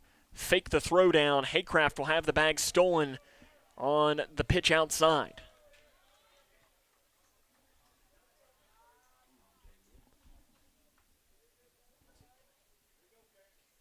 Two runners in scoring position for Grayson County. Bottom of the 5th inning. It is 8-5. Cougars trying to add to it here in this 12th District Championship game and become champs for the first time since 2019. High is the pitch from McBrayer. McBrayer was peppering the zone with strikes when he entered and has dropped just a little bit here in this inning.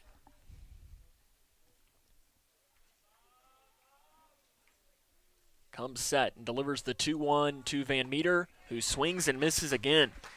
The only 2 strikes that have been thrown in this at-bat from McBrayer to Van Meter have been swinging strikes that Van Meter's been fooled. McBrayer, a slower throwing lefty, and Cougars have not found a way to match up with his speed. The break even. Holding back is Van Meter, and it misses high. That was a pitch that he'd swung at the previous 2 times, and luckily he was able to hold it back. So the count goes full. Ballinock stands at third base. Haycraft at second. Grayson on top, 8-5.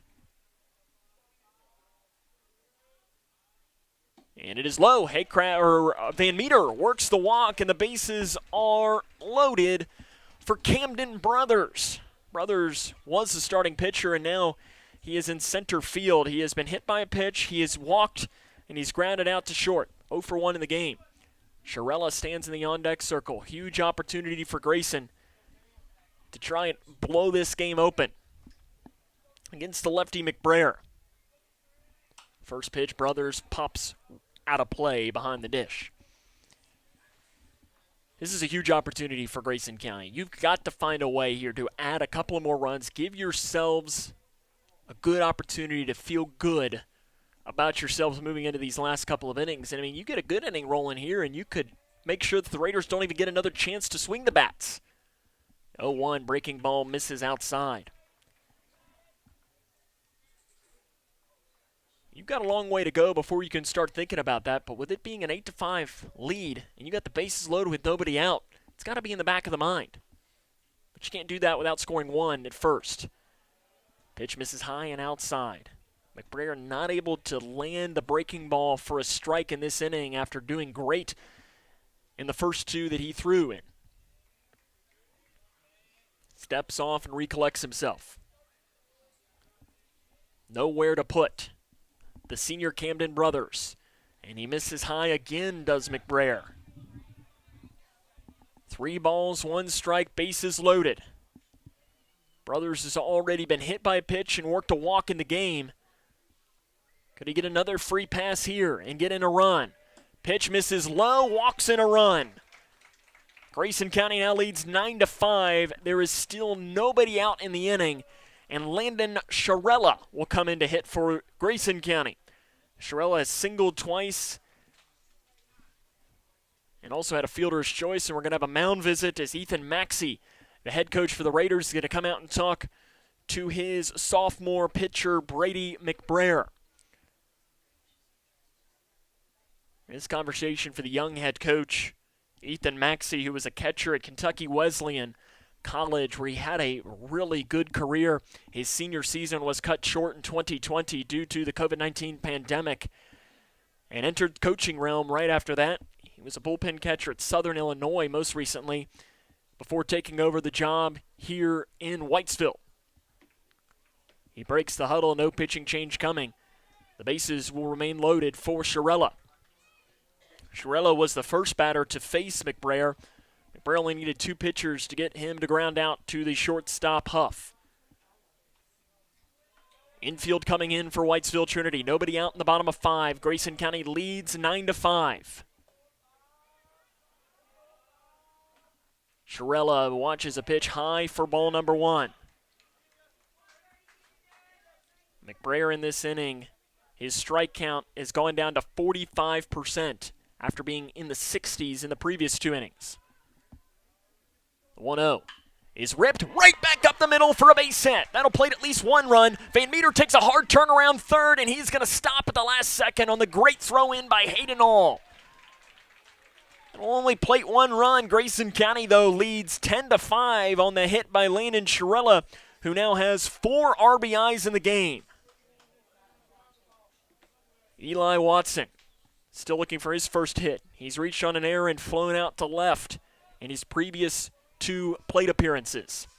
And in the last time he was up, he just missed, sending one out above the fence in left field. Nobody out in the bottom of 5. It's 10-5 Grayson County. Watson pops it to the right side. The senior, knowing that this will be the last time he will take the field at Don Lee Field, it doesn't matter what happens tonight. The remainder of the games that Grayson County will play in would be starting with the region tournament at Hancock County.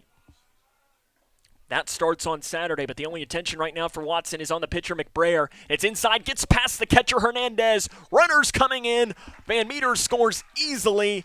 Brothers and Shirella advance into scoring position as well, and Grayson County leads 11-5.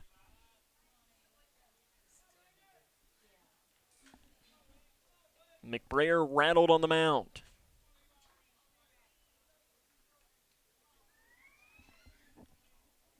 Watson steps back into the box. McBrayer on the rubber. The sophomore delivers the 1-1 outside high. Ethan Maxey, the head coach for Whitesville Trinity, starting to pace in the dugout, making the decision on what he might do.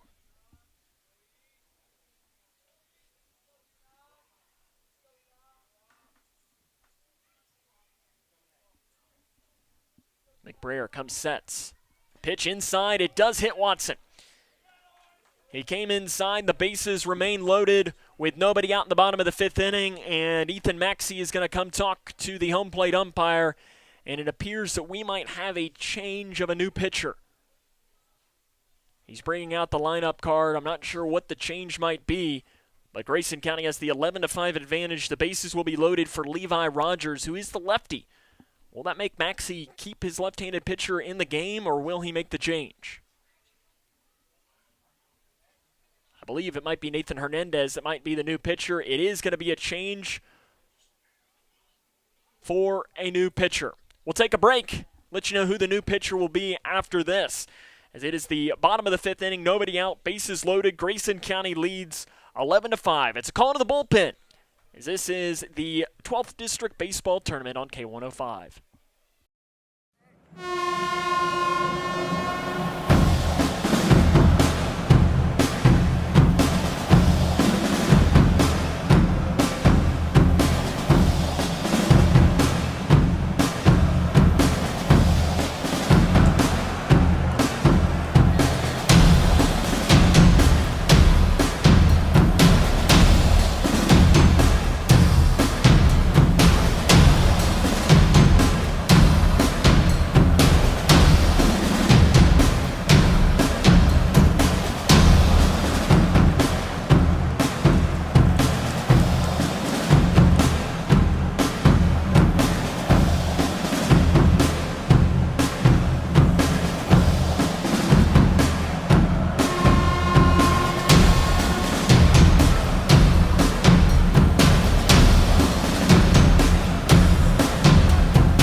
New pitcher for Whitesville Trinity is going to be Nolan Mills, the senior. This will be his 7th game of the season. He has a record of 1-0 with a 3.36 ERA, 6 strikeouts, and 11 walks. The changes in the field. Gavin Howard has moved from first base to catcher. We'll try to bring you the rest of those changes as well, as the first pitch is outside for ball 1 from Mills. Levi Rogers, the hitter for Grayson County. They lead 11-5. The bases loaded, still nobody out.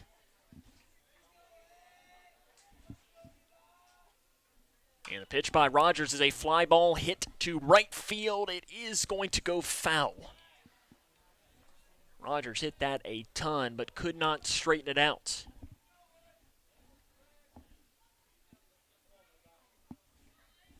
So it's 1 ball, 1 strike, nobody out. And pitch misses high from Mills. Hernandez has moved from catcher to third, and McBrayer moved from the mound back to first base. So those are the changes. Howard again behind the dish for the pitcher, Nolan Mills. 2 balls, 1 strike here. Nobody out in the inning. Rogers, a high, skying fly ball into right field.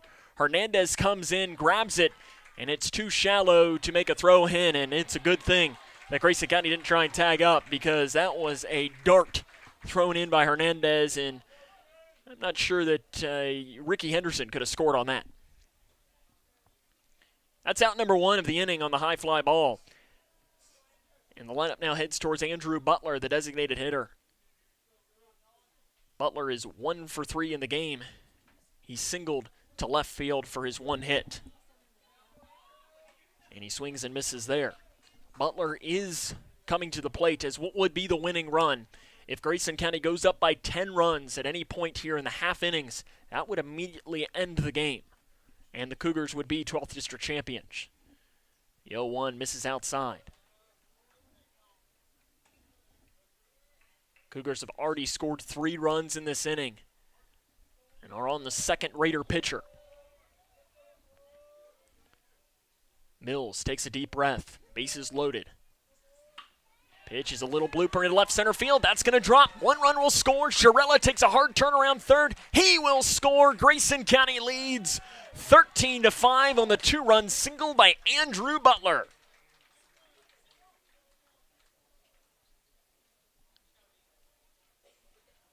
The fans are starting to feel it here in Litchfield. Grayson County in 2019 was up 9-0 in the 12th District Championship. It looked like they were going to win it and start rolling into the 3rd region tournament, but it was the Bears of Butler County that scored 10 unanswered to win the game 10-9. It's been trying to get back to that point since that moment. Hunter Felty is in to hit. He's 2 for 3, and he fouls the first pitch off. But they've fallen short the past 2 seasons and not making the 12th District not making the 12th District Championship game, losing to Edmondson County in extra innings back in 2021, and last season getting run-ruled by the Wildcats in Brownsville. Breaking ball misses high, and the count goes to 1-1.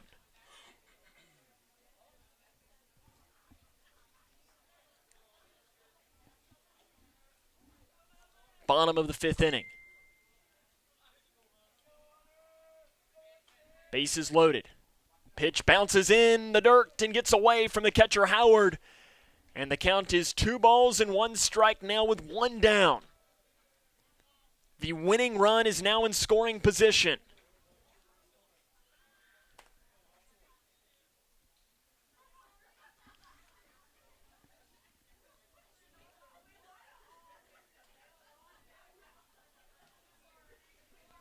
The 2-1 pitch coming to Hunter Felty. It is a called strike outside, and the count goes to 2-2.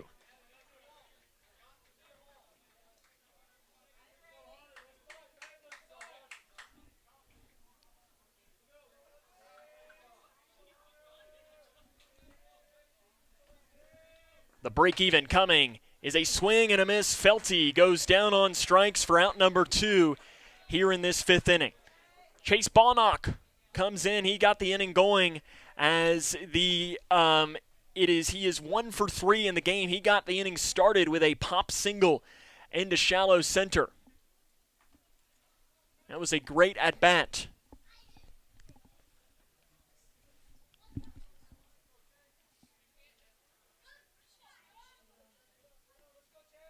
And the first pitch to Bonnock is outside for ball one.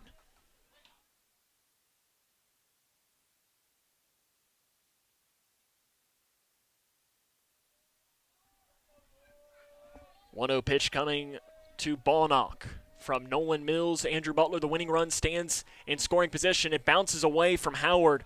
Watson is going to have to stay put at third.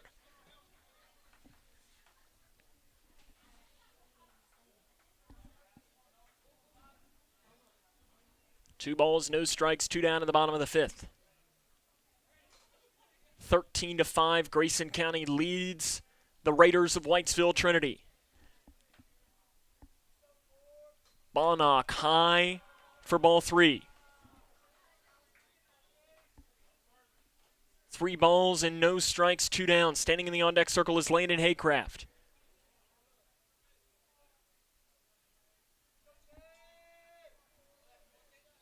Will they green light Bonnock? They will not. It's a pitch right down Broadway for a called strike.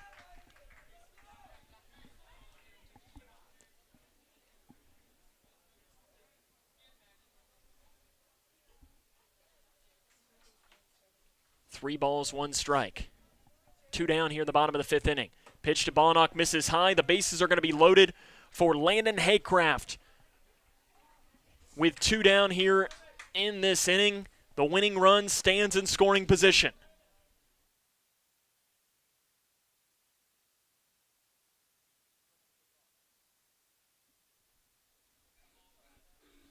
Landon Haycraft has a chance to win the game against Nolan Mills. Andrew Butler, the winning run, stands in scoring position.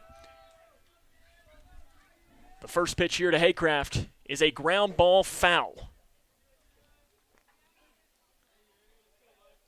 Nowhere to put the speedy player, Landon Haycraft. But his run doesn't mean anything. Neither does Bonnock, who stands at first. Really, neither does Watson's. It's Andrew Butler, the most important run of the game, to try and give Grayson County their first 12th District Championship since 2018. The 0-1. Misses high.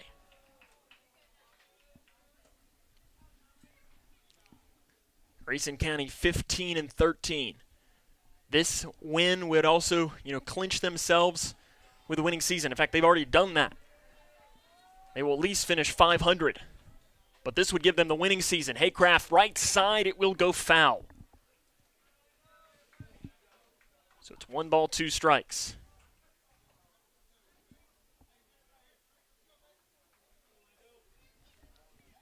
(13-5), Grayson County leads. Haycraft 3 for 4 in the game. He's had a stellar performance. The 1-2 misses inside, and the count goes even at 2 balls and 2 strikes.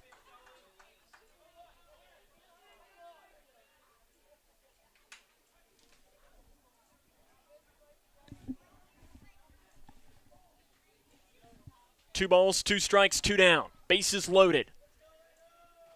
Swing and a miss. Haycraft goes down on strikes, and that is the inning. Grayson County, though, scores 5 runs on 4 hits.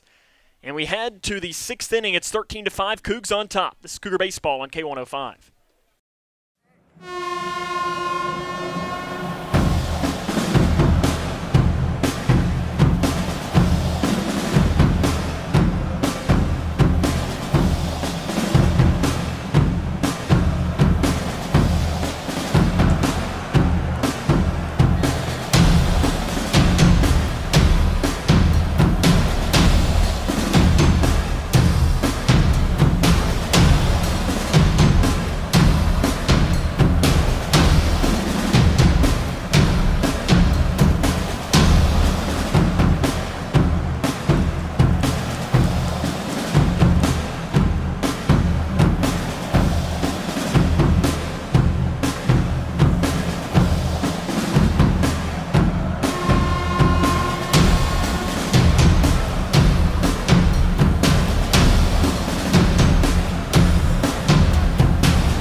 Landon Shirella back in for his first full inning of work here as Grayson County has the 13-5 lead against the Whitesville Trinity Raiders. Sam Gormley here with you on the call. Shirella threw one inning in the last inning, but technically Camden Brothers did finish facing one batter.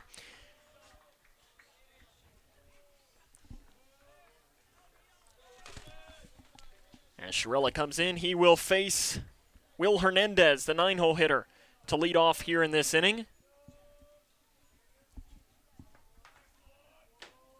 Hernandez 0 for 2 in the game, and the first pitch he sees is fouled off behind the dish. Grayson County added 5 runs in that last inning to expand upon their lead and make the Cougar faithful feel very good here in Litchfield. But it's never over until it's over. Swing and a miss, and the count goes to no balls and 2 strikes.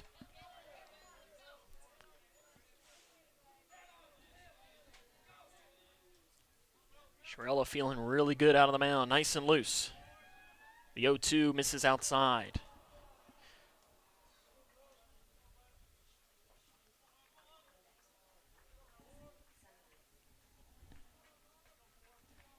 The 1-2 coming with no one out here in the inning is right back up the middle. High hop off the mound and into center field for Will Hernandez.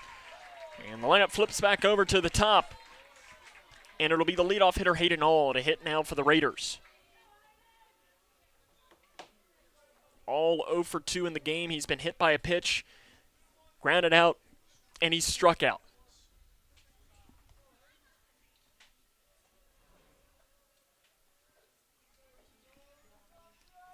Shirella checks the runner at first, delivers to All, a pitch right down Broadway for a called strike at the knees.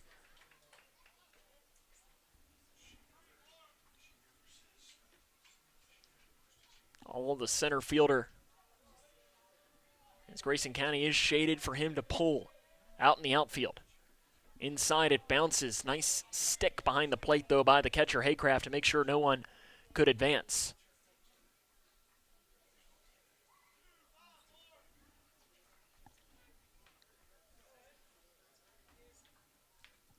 Shirella looks in for the sign from the sophomore Haycraft and delivers the 1-1. It's a bunt by All right in front of the plate. Watson will give way, throwing down. He is out.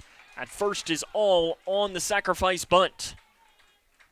Goes 5-3 on the putout. Hernandez advances into scoring position, and Landon Huff, the shortstop, comes in to hit. He's 1 for 2. He had an infield single, walked and grounded out to the third baseman.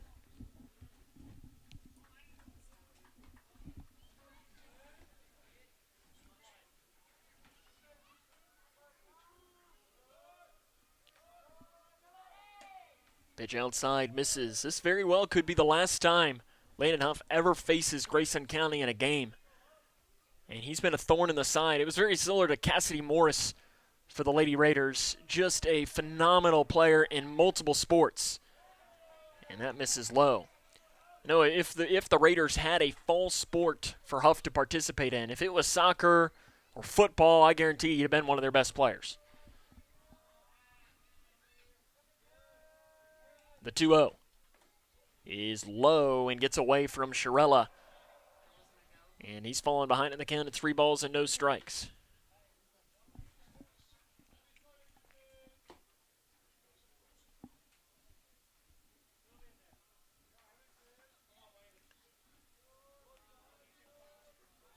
Checking the runner, Hernandez at second. Pitch misses outside. 4-pitch walk from Shirella to Huff. And it'll now be Nathan Hernandez, who is 2 for 3 with a single, a double, and a strikeout here today. And that almost looked like your unintentional intentional walk, where it was, you know, you're not really wanting to give Huff anything to hit to try and build some of the confidence of the Raiders. In there for a strike is the first one to Nathan Hernandez from Shirella.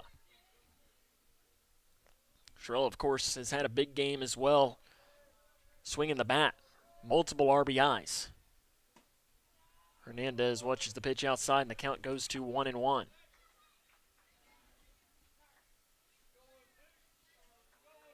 Shirella has 4 RBIs in the game to lead the way for Grayson County. The 1-1 is a ground ball in the hole, left side base hit. They're going to hold the runner, Hernandez, at third base, but the bases are loaded with one down in the sixth. And it'll be Gavin Howard, the catcher, to come in to hit. Howard is 1 for 3. Single to left and 2 infield outs.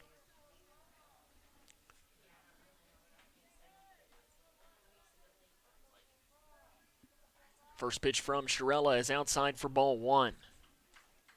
Grayson County trying to pick up the district championship, but the Raiders are not going quietly here in this inning. Trying to get some of the runs back that they lost in the last half inning. Inside, bounces away from Haycraft, but he is able to stay in front of it enough. Make sure the runners do not advance. Shirella struggling to find the zone in this inning.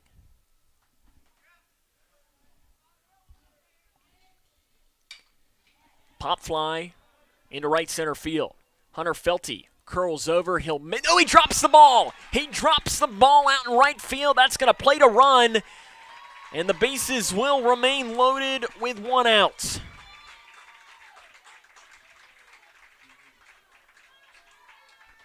Felty just drops the ball out in right field.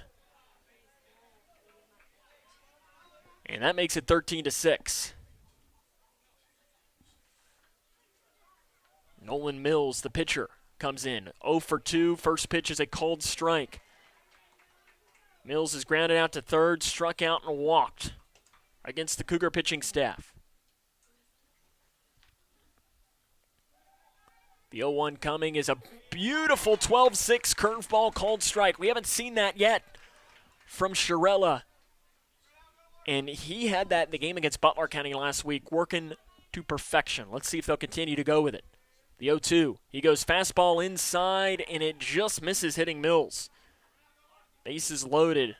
1 down here in the 6th. It's 13-6. Grayson has the lead.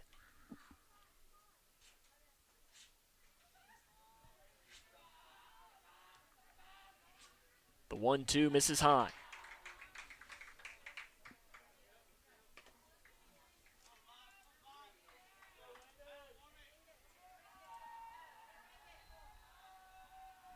Shirella comes with a break-even, slow grounder, foul. It goes.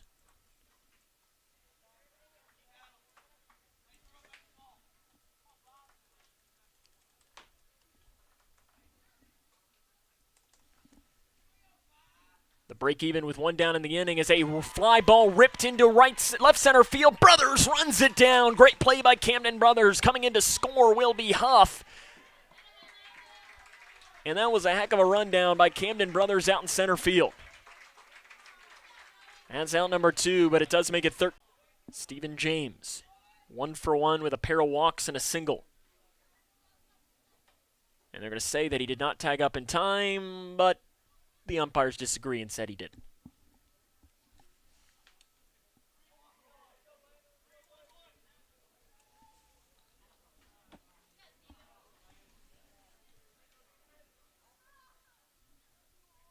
Shirella pickoff move and almost throws it into center field, and he does. Ballnock goes diving over top of Hernandez down at second, and the freshman is a little slow to get up. And Jody Nutt and Buddy Hobby, the coaching staff for Grayson, do pop out of the dugout. I guess they're going to go check on Chase Ballnock at shortstop. Ethan Maxey is coming out to argue. I think he's going to argue interference, would be my assumption. And I don't know that he has much of an argument. And I think he realizes that and says, we're good.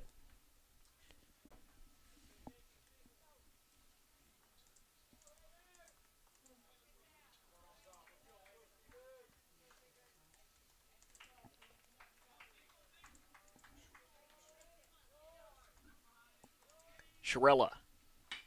Slow ground ball by James to Rogers, and it goes through his legs and into right center field. Rounding and coming in to score is Hernandez, and it is a 13-8 ball game. The Raiders are staying in it. And right now, Grayson County can't get out of their own way. Buddy Hobby is going to come out and talk. I mean, I don't know what Landon Shirella should do. He's had a couple of balls that should have been out of the inning, and instead his teammates aren't helping him by any means. Buddy Hobby talking to Lane and Shirella. This is a one-on-one talk. Just him. Swing and a miss. Defensive indifference. Advancing to second is going to be James.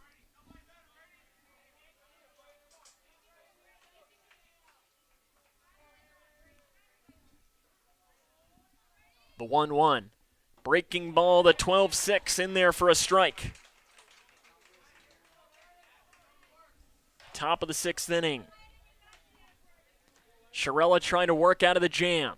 The 1-2. McBrayer, it's a fly ball to left field. Going back on his horses, Van Meter leaps into the air and makes the catch. Does Jaron Van Meter to get out of the inning. The Raiders, though, threaten more. And we head to the bottom of the 6th inning. It's a 5-run game, 13-8. This is Cougar Baseball on K105.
Bottom of the 6th inning, we head to Don Lee Field in the 12th District Championship. Grayson County has the 13-8 lead against the Raiders of Whitesville Trinity. Nolan Mills back out to work. He'll face 2-3-4 in the order for Grayson County. They'll try to add some more insurance before they potentially close the game out in the 7th. But again, if the Cougars would score 5 runs in this inning, then you don't even allow the Raiders to have a chance to score again. And first pitch to Van Meter is low for ball 1 from Nolan Mills. Grayson County has had control of this game really from the open. It has not been closer than 5-4, which happened in the 3rd. And the ball misses low. Grayson led 13-5, though, entering the top half of this inning, that the Raiders scored 3 to at least make things interesting. Inside, Van Meter wears it in between the numbers. And he'll get the free pass, and Camden Brothers will step into the batter's box.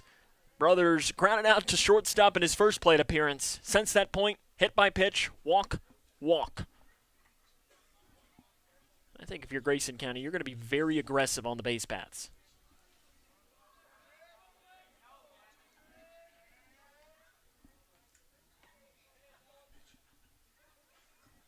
Mills checks the runner, Van Meter at first. Large lead for the junior.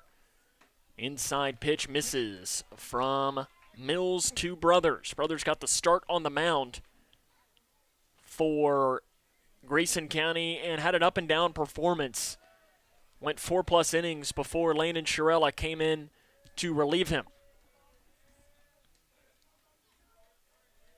The 1-0.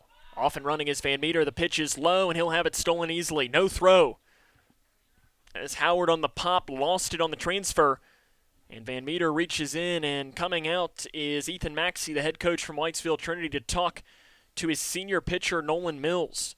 With a 2-ball and no strike count, the entire infield comes in. It's an interesting decision here. Does he potentially make a change? No, it was a very, very quick conversation. I mean, he is now headed back towards the dugout. It wasn't more than 10 seconds. He very well could have seen something in the delivery from Mills. Who knows what it could have been. Or he also could have been delivering a scouting report. Maybe he knows something about Camden Brothers. Runner on second is Van Meter. Brothers pops it out of play.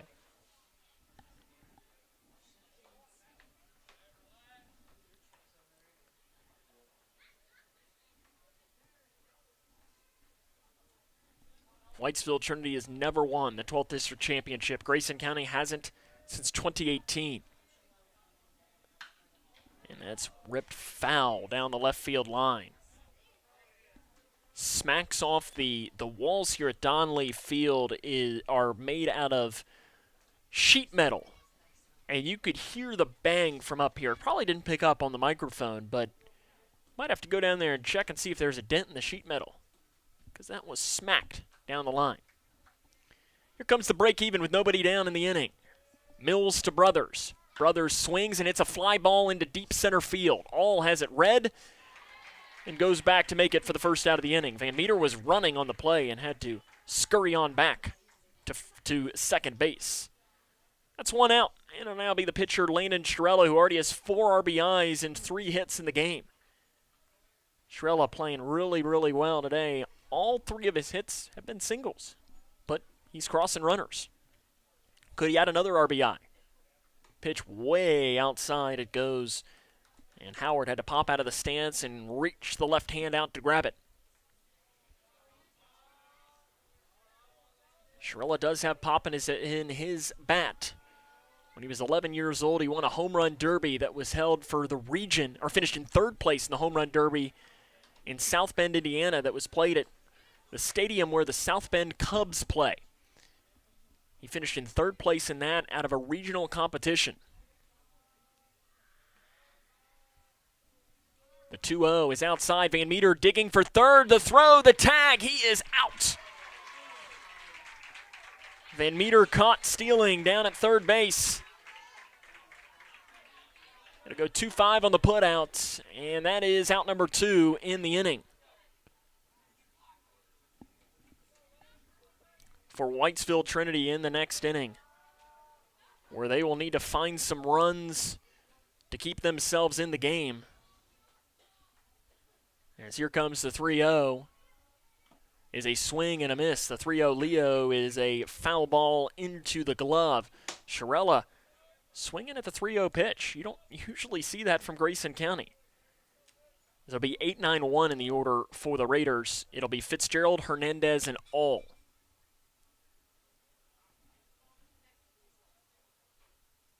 And timeout called, and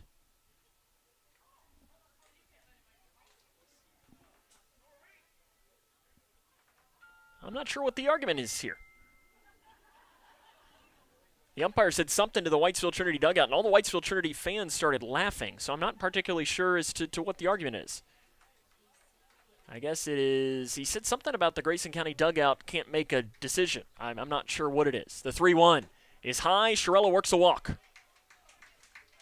I'm not sure if there was an argument about the count, and if it was, then, I mean, the head coach, Ethan Maxey, didn't have an argument because the count was correct on the field.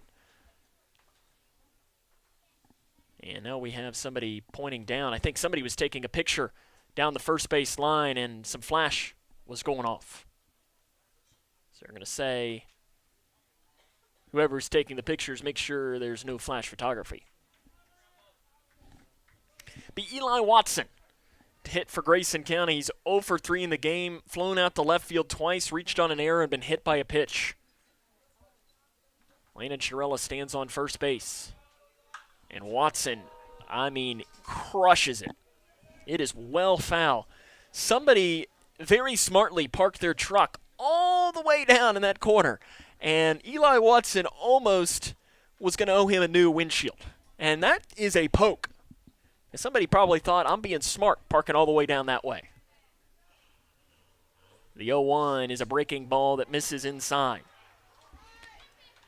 As I've learned, there is almost no place you're too safe at a baseball or a softball stadium. That's why I park pretty much as far away as I can. It's not worth calling the insurance company. Shirella at first. Watson the batter, Mills the pitcher. Delivers the 1-1. It's a ground ball foul. Into the third base coach's box. Jody Nutt, the second-year head coach for Grayson County, watches as Hernandez goes and picks it up.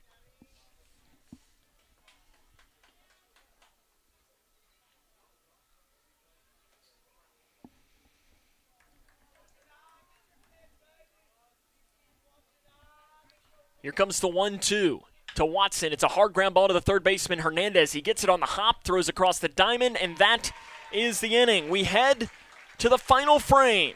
Grayson County is 3 outs away from a district championship. We'll come back and have the 7th inning after this. This is Cougar Baseball on K105.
The top of the 7th inning, we are here at Don Lee Field. Grayson County 3 outs away from their first 12th District Championship since 2018. And it'll be Landon Shirella who will try to finish the ball game off. Carson Fitzgerald leads off for the Raiders. It'll be 8-9-1 in the order for Whitesville Trinity. Sam Gormley here with you on the call. I was at Whitesville Trinity 4 years ago, almost to the day, where the Cougars had the big lead in the district championship and blew it. First pitch swing is a pop fly in the infield. Napier has it snagged. 1 down in the inning. Grayson County is 2 outs away from the district championship. Stay tuned in. After the game, we will have the complete awards ceremony and celebration. Heard they're even bringing in the big dogs for the PA announcer for that. Will Hernandez is the batter, and he grounds it foul into the Grayson County dugouts.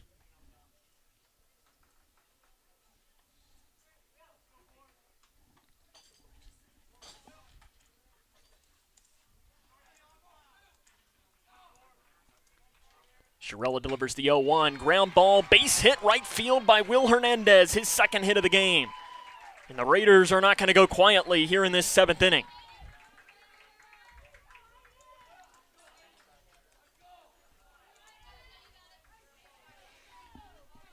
Lineup flips back over to the top. Hayden All, the hitter.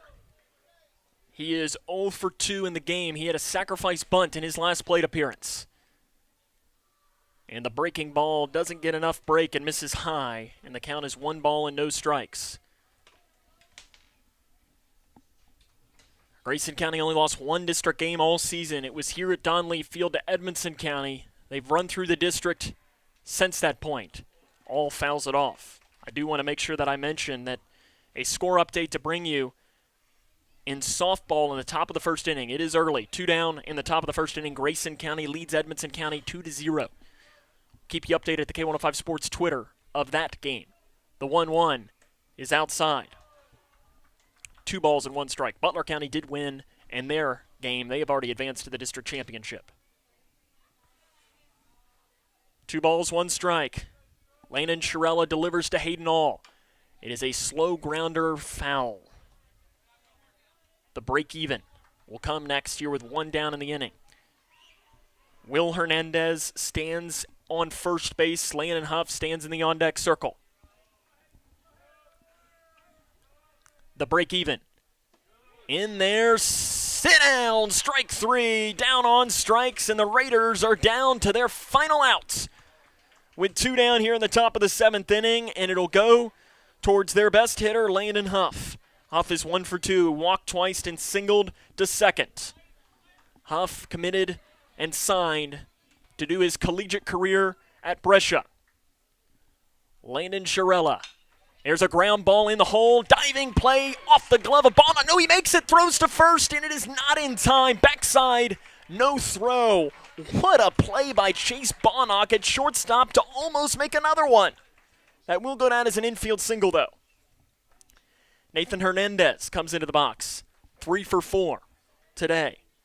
He's doubled and singled twice.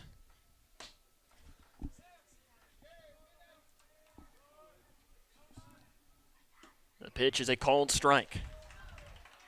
Shirella is in line for the save. If he can close it out.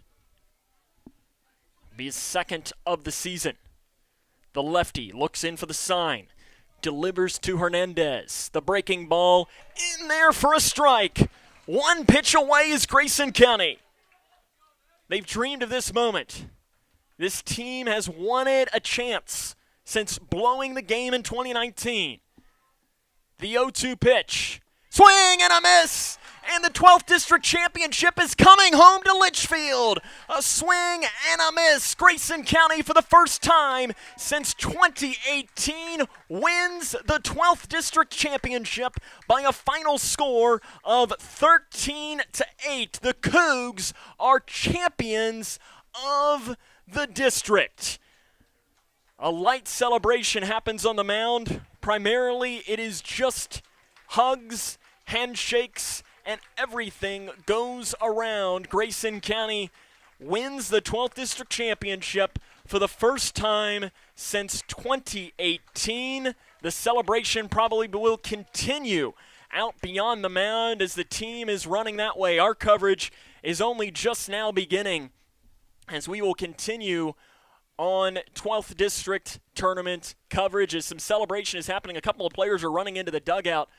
I'm not sure if they're maybe grabbing a water tank or what, as they're grabbing a table and carrying it out as well. Our coverage is just beginning as we will have the post-game coverage that will continue here.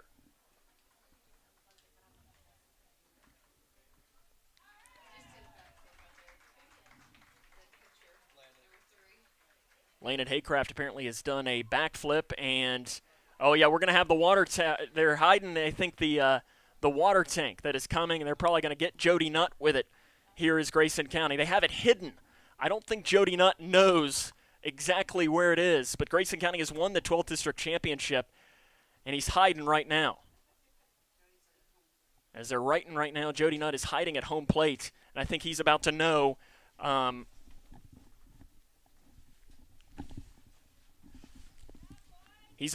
what's happening, and we're about to begin the post-game ceremony as the teams are celebrating right now on the field.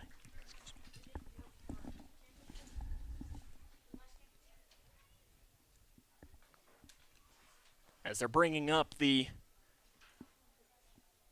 announcements for these teams, and they just hit him with the bat, and I think Chase Blaine got a little bit of it as well.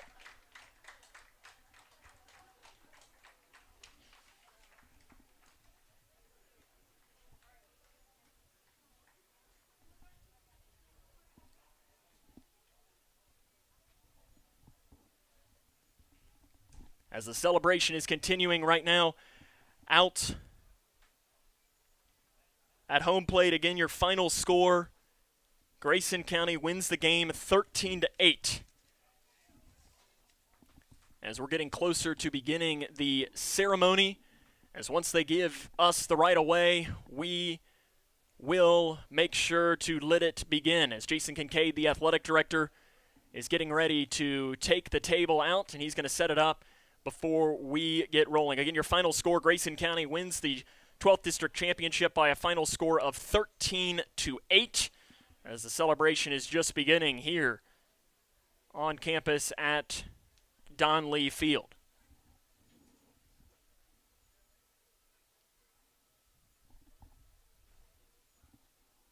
What we're going to do is we're going to mute our coverage just for a second as we get ready for this post-game conversation.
Ladies and gentlemen, we would like to take this time to introduce our 12th District Awards, starting with the all-academic team winners. First, from Butler County, Leighton Phelps. From Edmondson County, Ian White.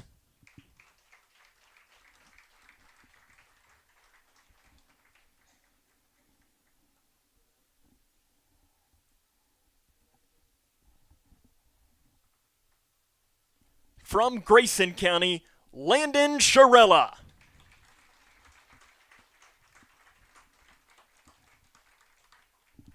And from Whitesville Trinity, Nathan Hernandez. Let's give a round of applause for the all-academic 12th District team.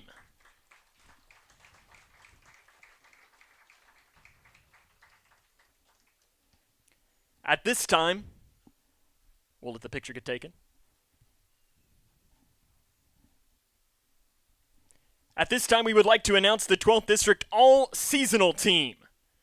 From Butler County, Colton Hudson. And Parker Penley.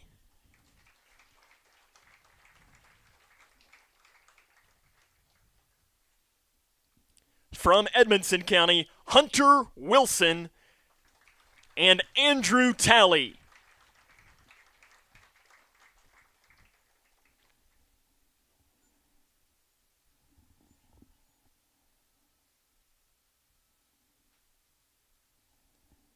From Grayson County, Landon Sharella and Camden Brothers.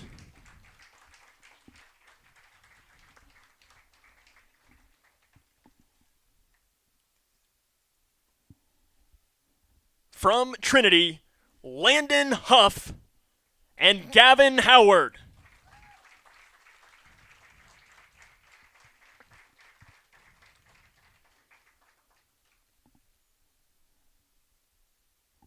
Let's give a big round of applause to your 12th District All-Season team.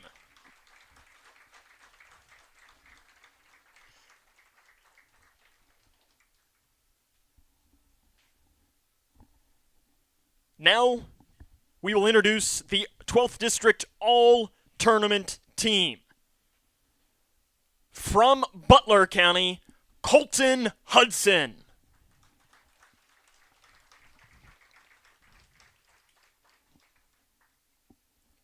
from Edmonson County, Alex Elkins.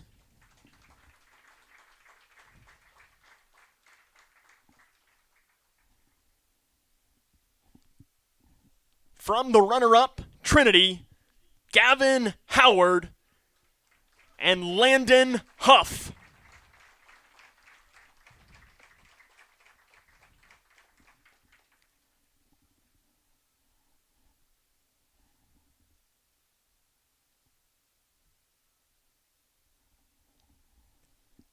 And from your district champion, Landon Sharella, Eli Watson, and Landon Haycraft.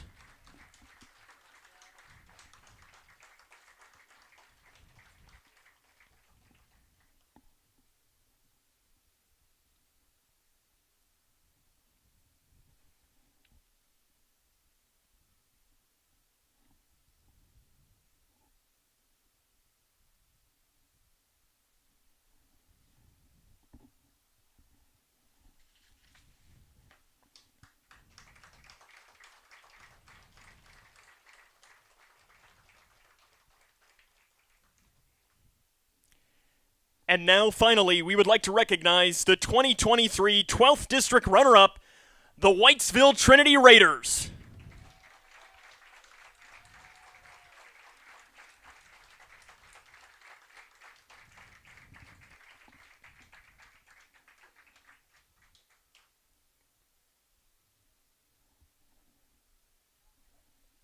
And now, your 2023 12th District champions with a record of 16-13 and a 7-1 record in 12th District play, the Grayson County Cougars.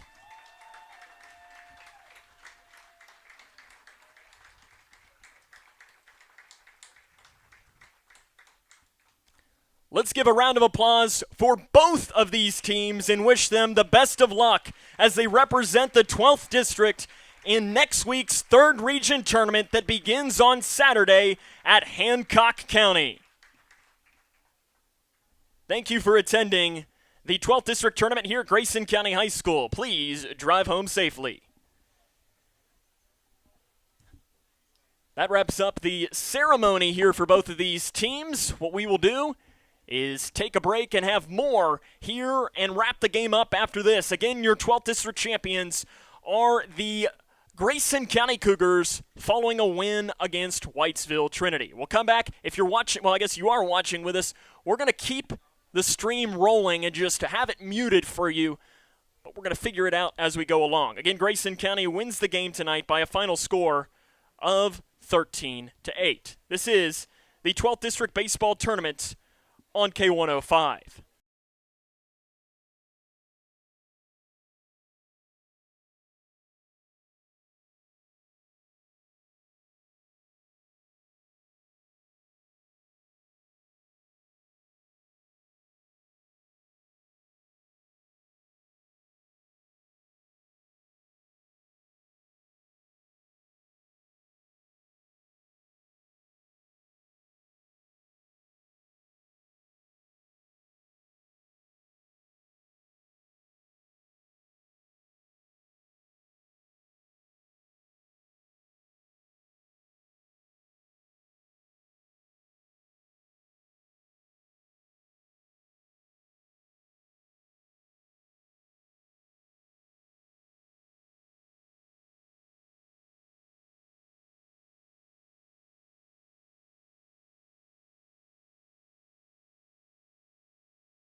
Welcome back to Grayson County High School, where the Cougars have won the 12th District Championship by a final score of 13-8 against Whitesville Trinity.